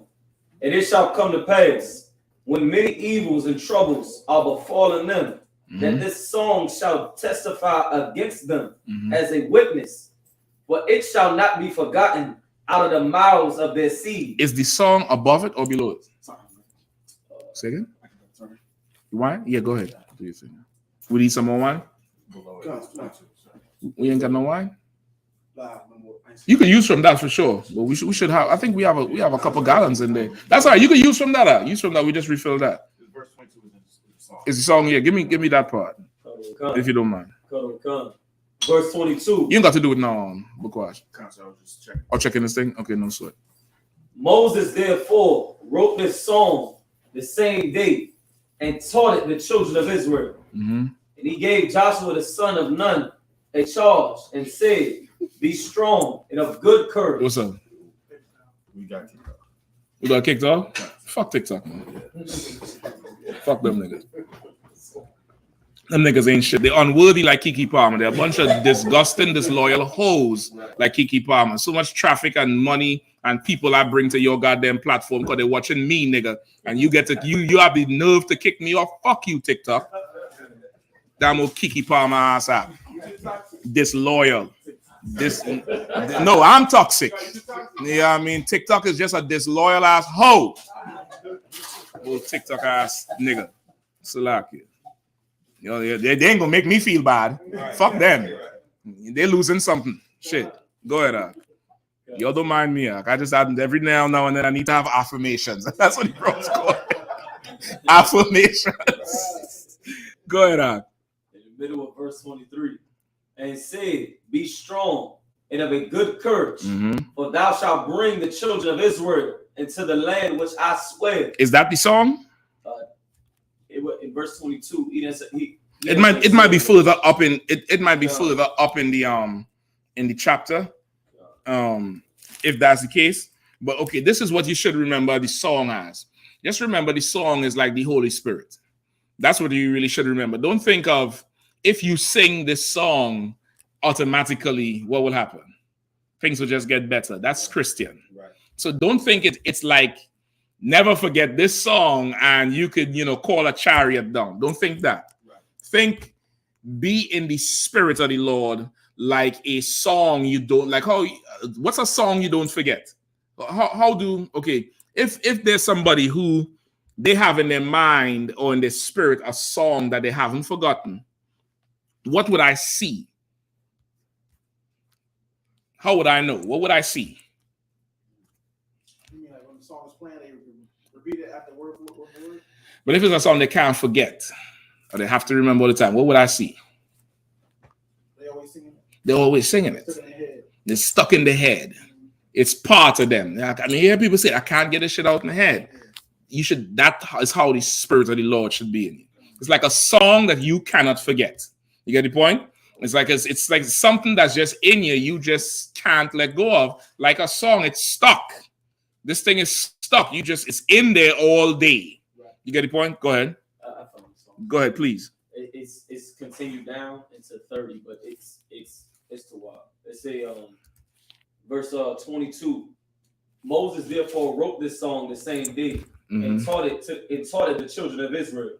And he gave Joshua the son of Nun a charge and said, be strong and of a good courage, for thou shalt bring the children of Israel into the land which I swear unto them, and I will be with thee. And it came to pass when Moses had made an end of writing the words of this law in a book until they were finished, that Moses commanded the Levites which bear the ark of the covenant of the Lord, saying, take this book of the law and put it in the side of the ark of the covenant of the Lord your God, that it may be there for a witness against thee. For I know thy rebellion and thy stiff neck. You understand? Now, once again, this song is supposed to keep you from going off. It's supposed to keep, which is the Holy Spirit of the Lord. In Revelation, it says, come on, let me hear you. Come on, come on with me. Now you're getting up on a level now. You're getting up on a level. Go ahead. The book of Revelation, chapter 14, verse 3. And they sung as it were a new song before the throne. As it were a new song. That's not the one I was thinking about, but that's better. They sung as it were a new song. Not that it is a new song, but they sung it like this was the jam for the summer. They sung it like, what's the other one that everybody was singing, anyway. No. Nope. No, sir. No, sir. Not me. I ain't singing that. It's a lie. Turn the station over there. The one who was the comedian, and he had a song that was a summer anthem. Oh, you talking about Lil Duval. Lil Duval. Remember, he had a song that was like, living my best life. Like, that shit was just, or the Baby Shark. Baby Shark, dude. Like, kids just sing that, all the adults sing it. It's stuck. They're singing this song like it was something new and brand new and fresh, but it's the same song. It's the same old thing. They're just singing it with vigor. They're just singing it with, once again, just like how they like to say, the truth done evolved and changed to something else. It's the same truth. We just singing it like it's a new song. You singing a different song, IUIC. GMS, the Candy Canes, the other ones in the all-white Ricochet. You singing a whole new song. You're on a different beat, Zach. I don't know what the hell you singing. You don't got the lyrics to this song. We singing the same song. What they say? That ain't the UPK. I know that's the refurbished one. We singing it as it's a new song. This ain't refurbished. It's the same song. We just singing it better than you sang it before. That's all. You can sing. You couldn't sing before. You needed the auto-tune before. Yeah, I mean, we get up there and we blowing on that thing. You get the point? Go ahead, pause. Salakia. Woo, boy, pause. Y'all let me slide with that shit, man. Y'all ain't pause me. I had to catch the shit right back. Y'all was like, yeah, boy, you're blowing on that thing, you motherfucker. God damn, man. Shit. Good night. You know what it is? The wine is unbalanced, dog. This one is more empty than this. Is a true off my equilibrium right there. Damn. Damn. Damn. Y'all clip that one from the YouTube. They're gonna make a meme out of me with that shit. I told y'all these Benjamites there. No, nigga. Can't believe y'all let me slide with that one on. Damn. Shit. That was y'all shit. The spirit make intercessions out. Don't worry about it. The spirit made intercessions. We good to go. Right? That's it. It's brotherhood. Where was that? No, I think you was reading one, right? You saw, okay, the one I was talking about is keep thy garments. That's in Revelation 2, where the Lord said, make sure you keep your garments, meaning, a Christian or a carnal-minded person would think it means to keep certain clothes on, right? That's not what it's talking about. It's talking about your garment is what you would wear officially to work, do the work of the Lord, to the feast day. He's talking about you wear the spirit of the Lord like you wear a garment. You get the point? Like that. That would be the song that everybody's saying that they should not forget. Once again, usually people who ask this is because they think there's some mysterious song written in some book and the page got ripped out and hidden under a stone somewhere in Egypt. And if you sing this, you could summon chariots. That's not what it means. It just means stop being Christian. Stop being Muslim. Stop eating pork, shrimp, crab, and lobster. Obey the Lord. Obey the Lord with all your mind, your heart, and your spirit. That's the song you shouldn't forget. You shouldn't forget it just because he's a billionaire. You shouldn't forget it because some old nasty broad like Keke Palmer come across your timeline or you see her in the store or some old nonsense. You get it? But you shouldn't forget the song, which is the Lord's Spirit. All right? I hope that answered the brother question. Bukwash? That's all the questions online. Okay, no sweat. Go ahead. For the close, are you looking for Revelation 16 and 15? Let me hear it. Behold, I am coming. Behold, I am coming as a thief. Blessed is the one who stays awake and keep his clothes, so that he will not walk about naked, and men will not see his shame. Right. Blessed is he. Read it again. Behold, I'm coming like a thief. Mm-hmm. Blessed is the one who stays awake and keep his clothes. So go ahead. Oh, it's not slide. No sweat. Let's find it real quick. All right. Behold, I come as a thief. Blessed is he that watcheth and keepeth his garments, lest he walk naked, and they see his shame. Right. Blessed is he that walk and keepeth his garment, lest he walk naked, and they see his shame. The only way you could be shamed is if what? If you're not following the Most High. That's how you get shamed. So that's why I keep the garment, which is the spirit of the Lord. All right. I hope that answered the brother question. I hope you type in and say it if it did. All right. Oh, damn.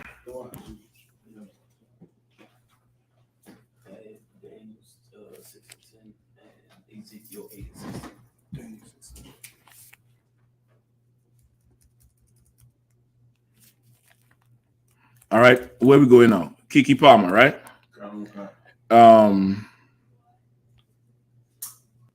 Go ahead. So like for possibly for a future class, I know I've heard the breakdown on it plenty of times.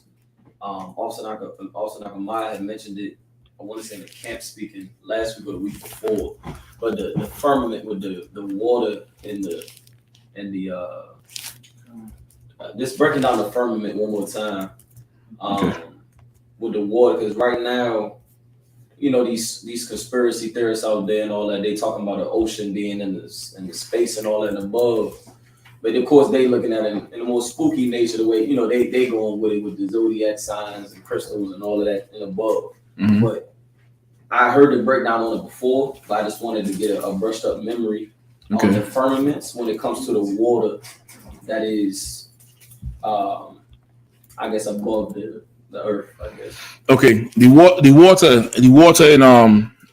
there's water in space, right? Water exists in three forms. Was it three forms? Gas, solid, and liquid. Was it water in space? Gas. And there's water below the firmament. There's water between the waters or the land and the firmament. There's water up there. That's our stratosphere or whatever they call it. Then outside the firmament, there's also waters, right? That water is just in a gaseous state, right? The suit they wear to go in those waters at one time was damn near the exact same suit they wear to go in the liquid water, right? You could pull up a video for anybody and show them that NASA astronauts train in a pool. They train in a pool. It's called a density pool or some shit.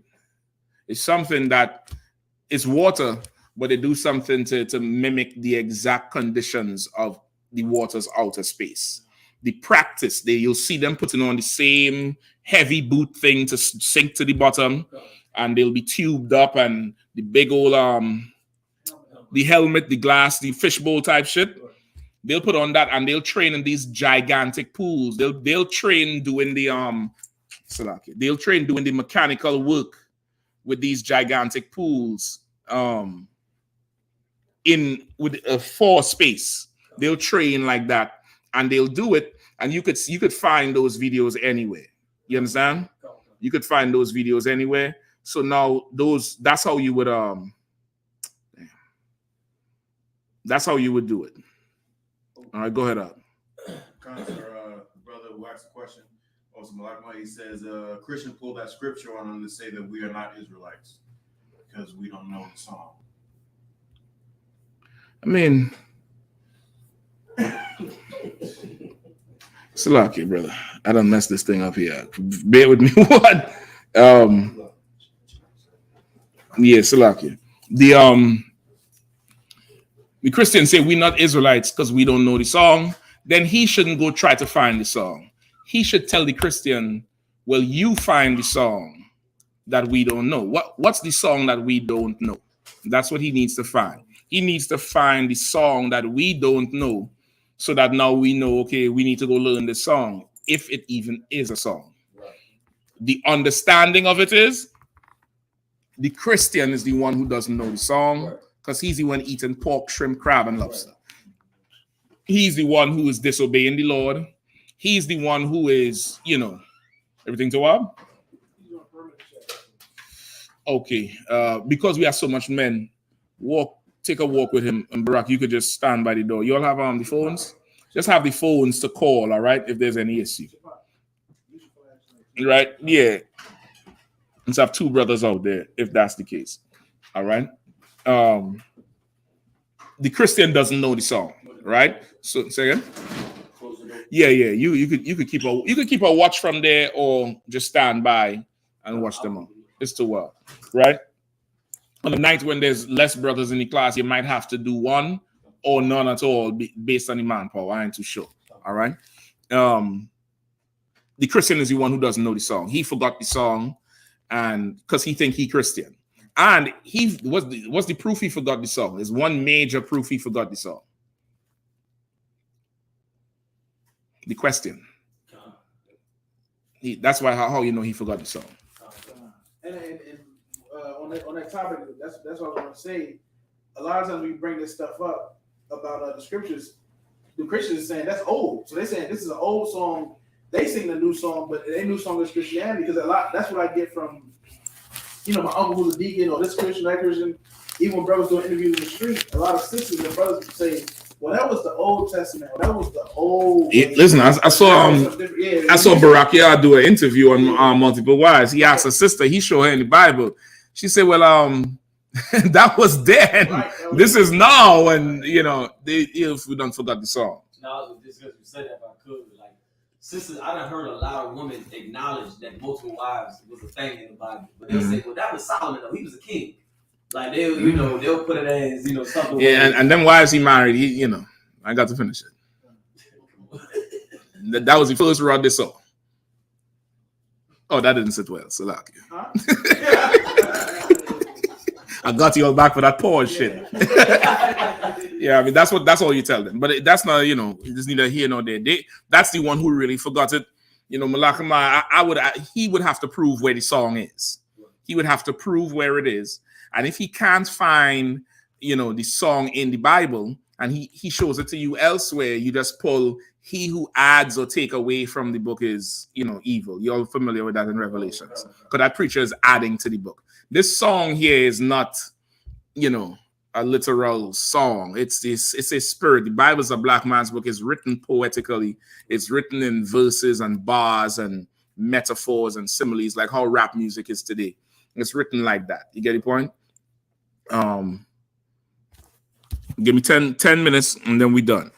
All right. Give me Proverbs. Give me Deep Ditch.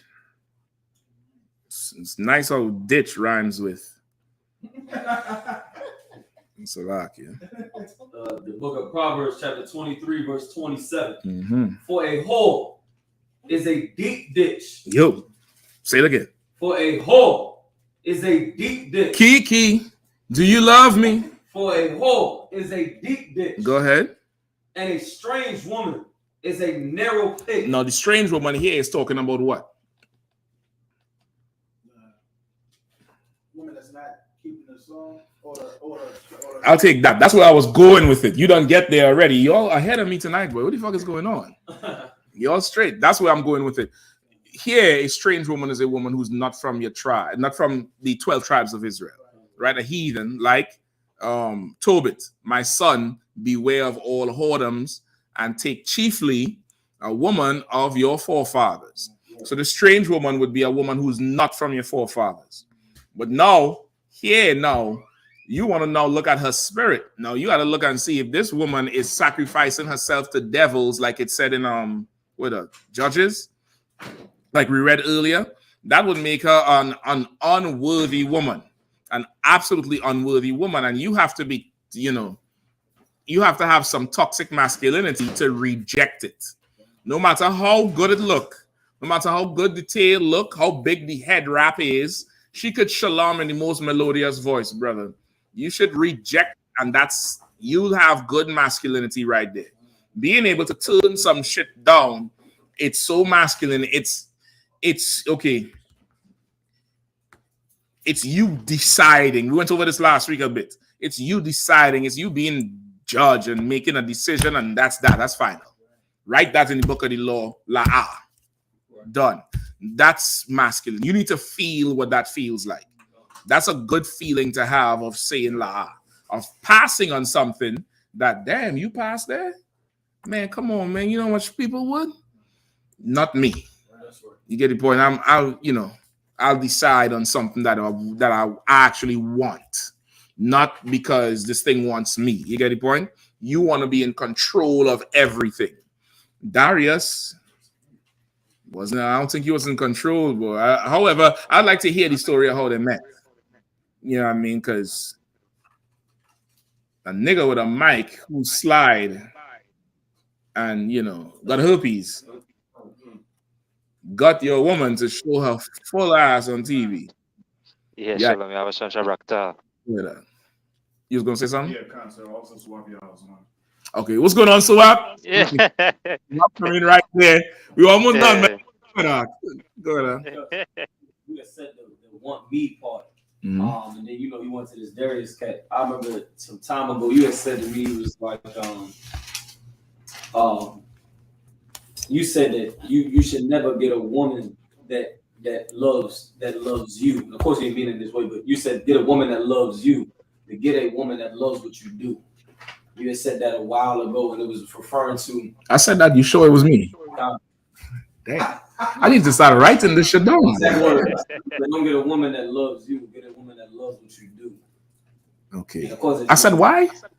It was in the you didn't explain it like at that moment, but it was directly to me. But you had said it was revolving around a woman that loves what you do. She's in the spirit that you're in. I get it now. That's unwise. Damn. He said that's unwise. You ever watch back a camp tape and be like, damn, I said that shit? I don't know. That's definitely lower now, because yikes. But okay, that's really what it is, because now if you not that person anymore, it becomes a problem. And that's the level we had to reach on. Like, you had to be that, and you had to be that thing. And I'm speaking strictly about being a priest and officer in truth, right?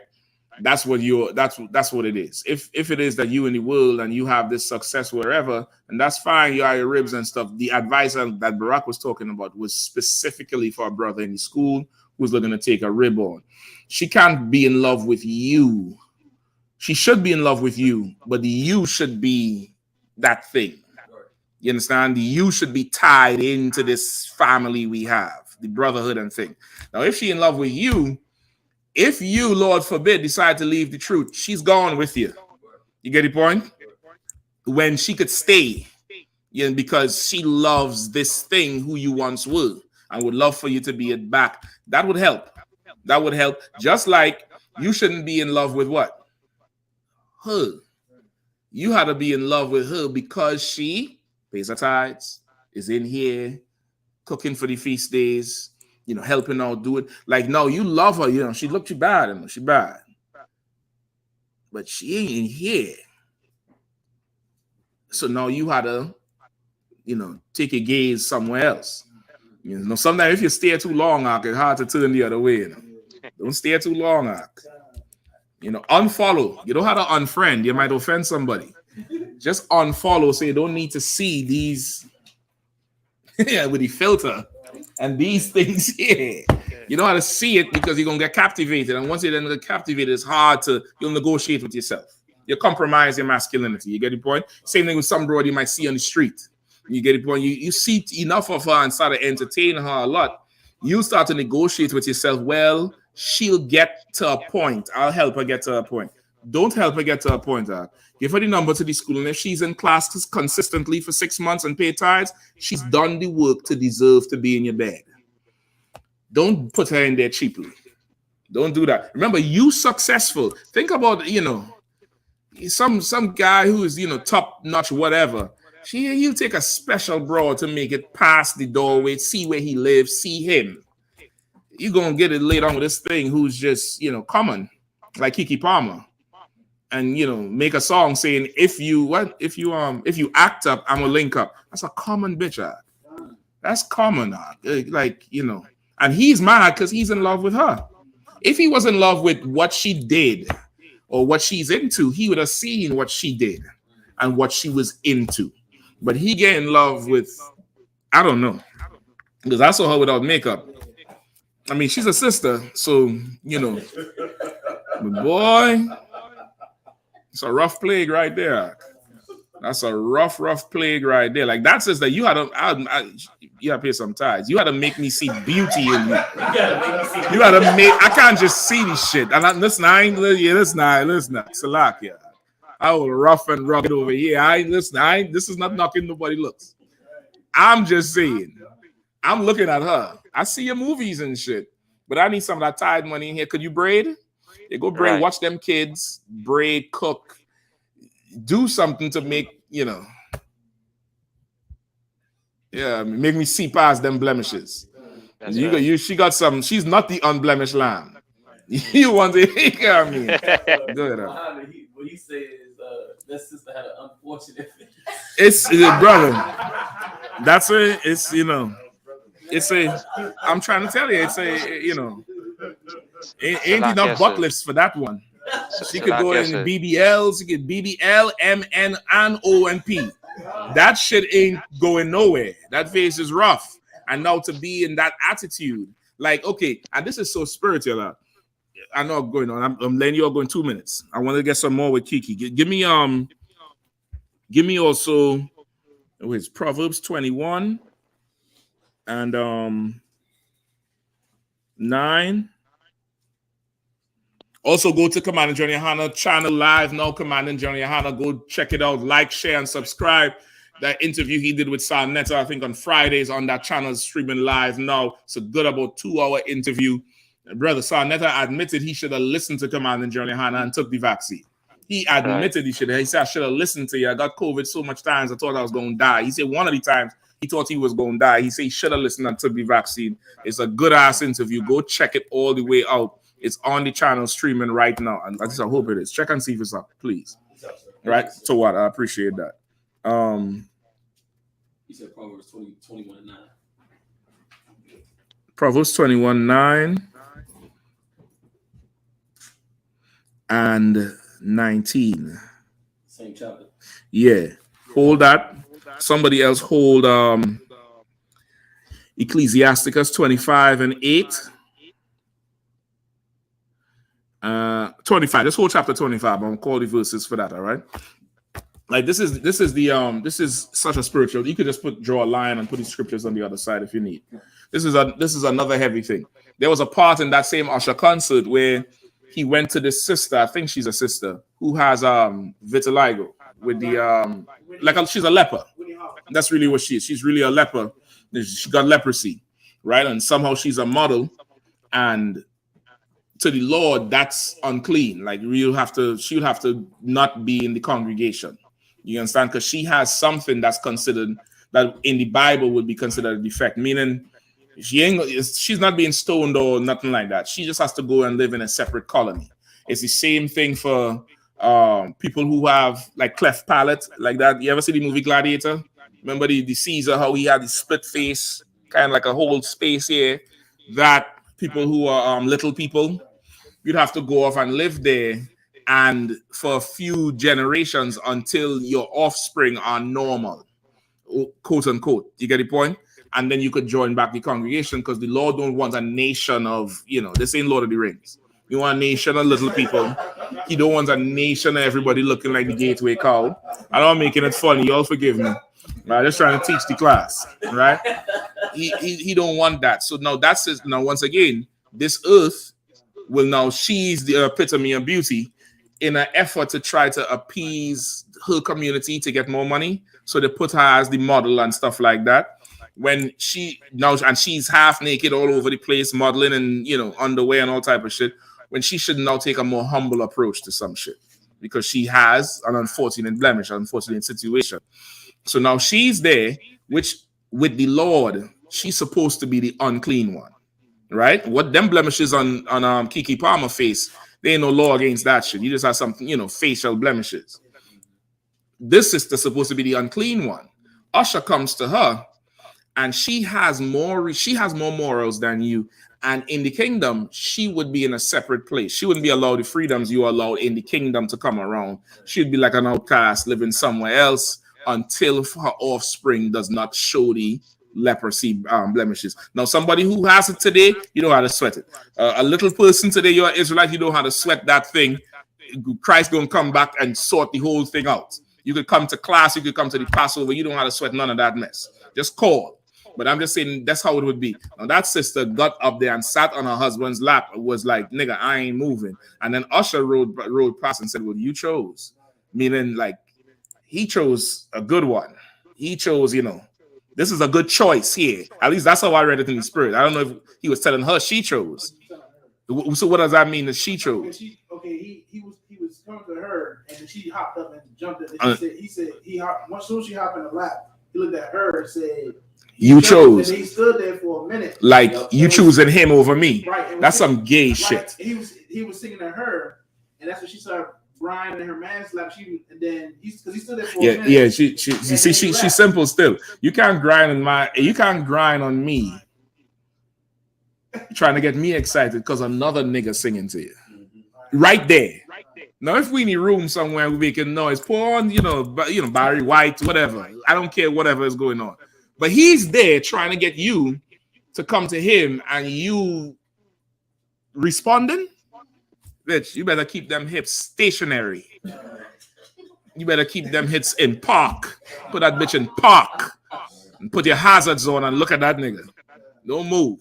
You get the point? But now in the spirit, that's what that brother chose. You get the point? It's like he prophesied on himself. Like the high priest that time when he's saying, if we leave this man alone, he would change the kingdom. He was prophesying against Christ, but he didn't know he prophesied on himself that if we let the Romans take this man, it would deliver the nation, which it really did.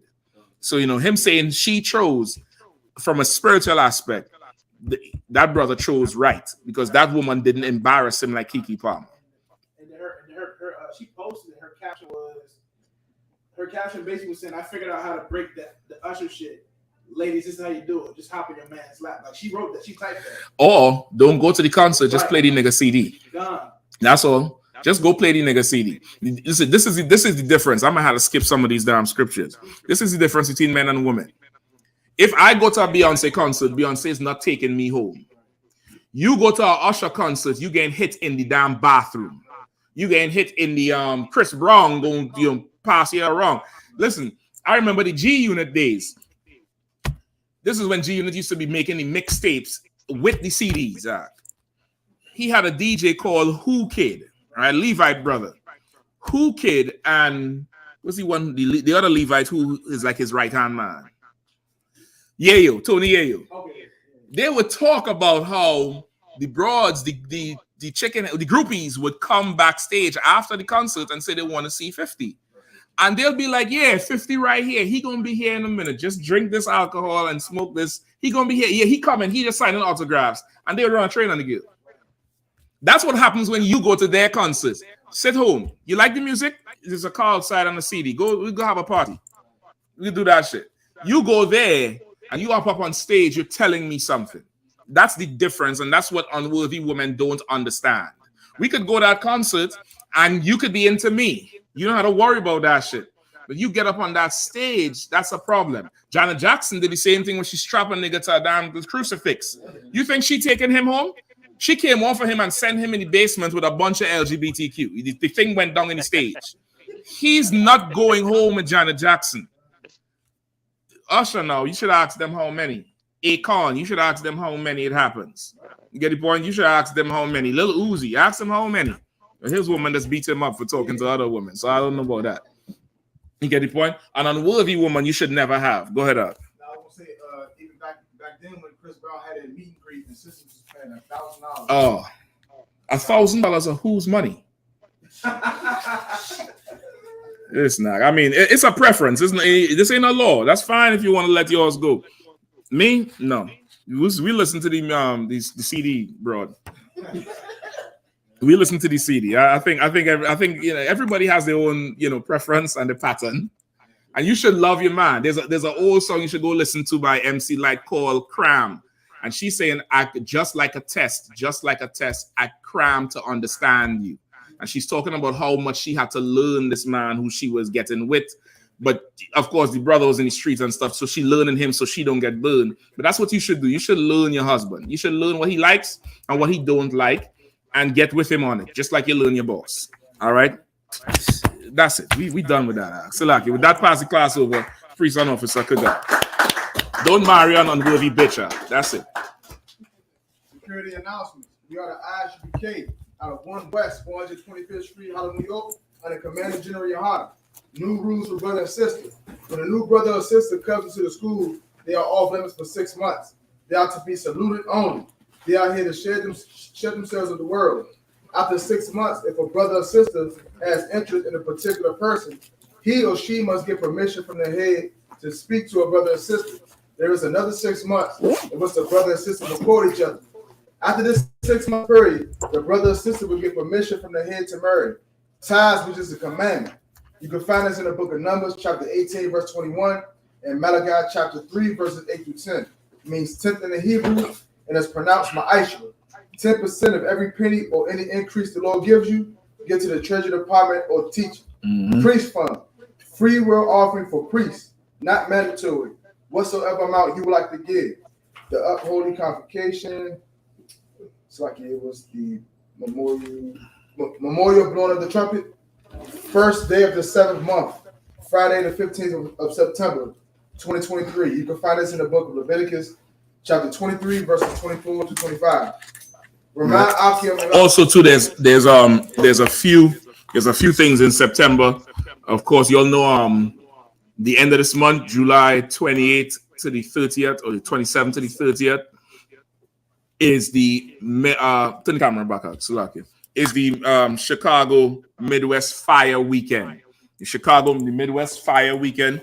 You'll make sure you'll get down there, contact Chicago, Captain Mao Quad. You'll see he put the general high up in the sky where everybody could see him. Even the damn birds flying could see there's something going on in Chicago. That billboard, he put a giant billboard in Chicago. Commander Yohanna is doing a lecture that Friday after camp. Camp is on the Magnificent Mile. Then we come down to doing the camp on that Wabash Avenue or whatever the name of the street is. I forgot. But y'all could check it out. And the Midwest Fire Weekend. All right. We have a few cookouts coming up. Midwest Fire Weekend in July. New York is August, late August, I believe. Then you have the feast day. Was that First Fruits or blowing the trumpets? Blowing the trumpets. When is it? The 15th of September. 15th of September. I believe 1 week later is Day of Atonement. Get yourself ready. Then after that is the Feast of Tabernacles.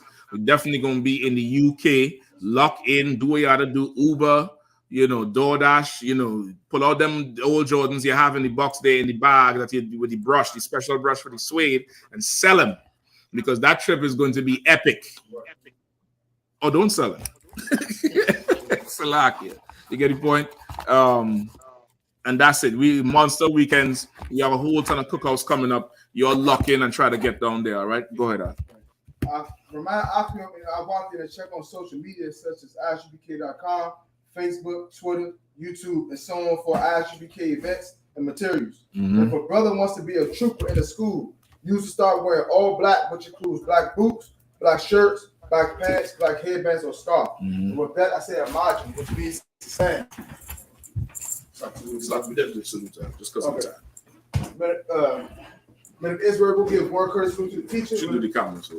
Men of Israel, Majum Shabbat, like Majum, Barak. Yahweh Hashem Yahushai Barakatah. Yahweh Hashem Yahushai Barakatah. Saw, which means to turn, sisters, you understand. Men of Israel, we're going to give word curse salute to the sisters. Men of Israel, Majum Shabbat, like Majum, Barak. Yahweh Hashem Yahushai. Yahya Matah, class is missed.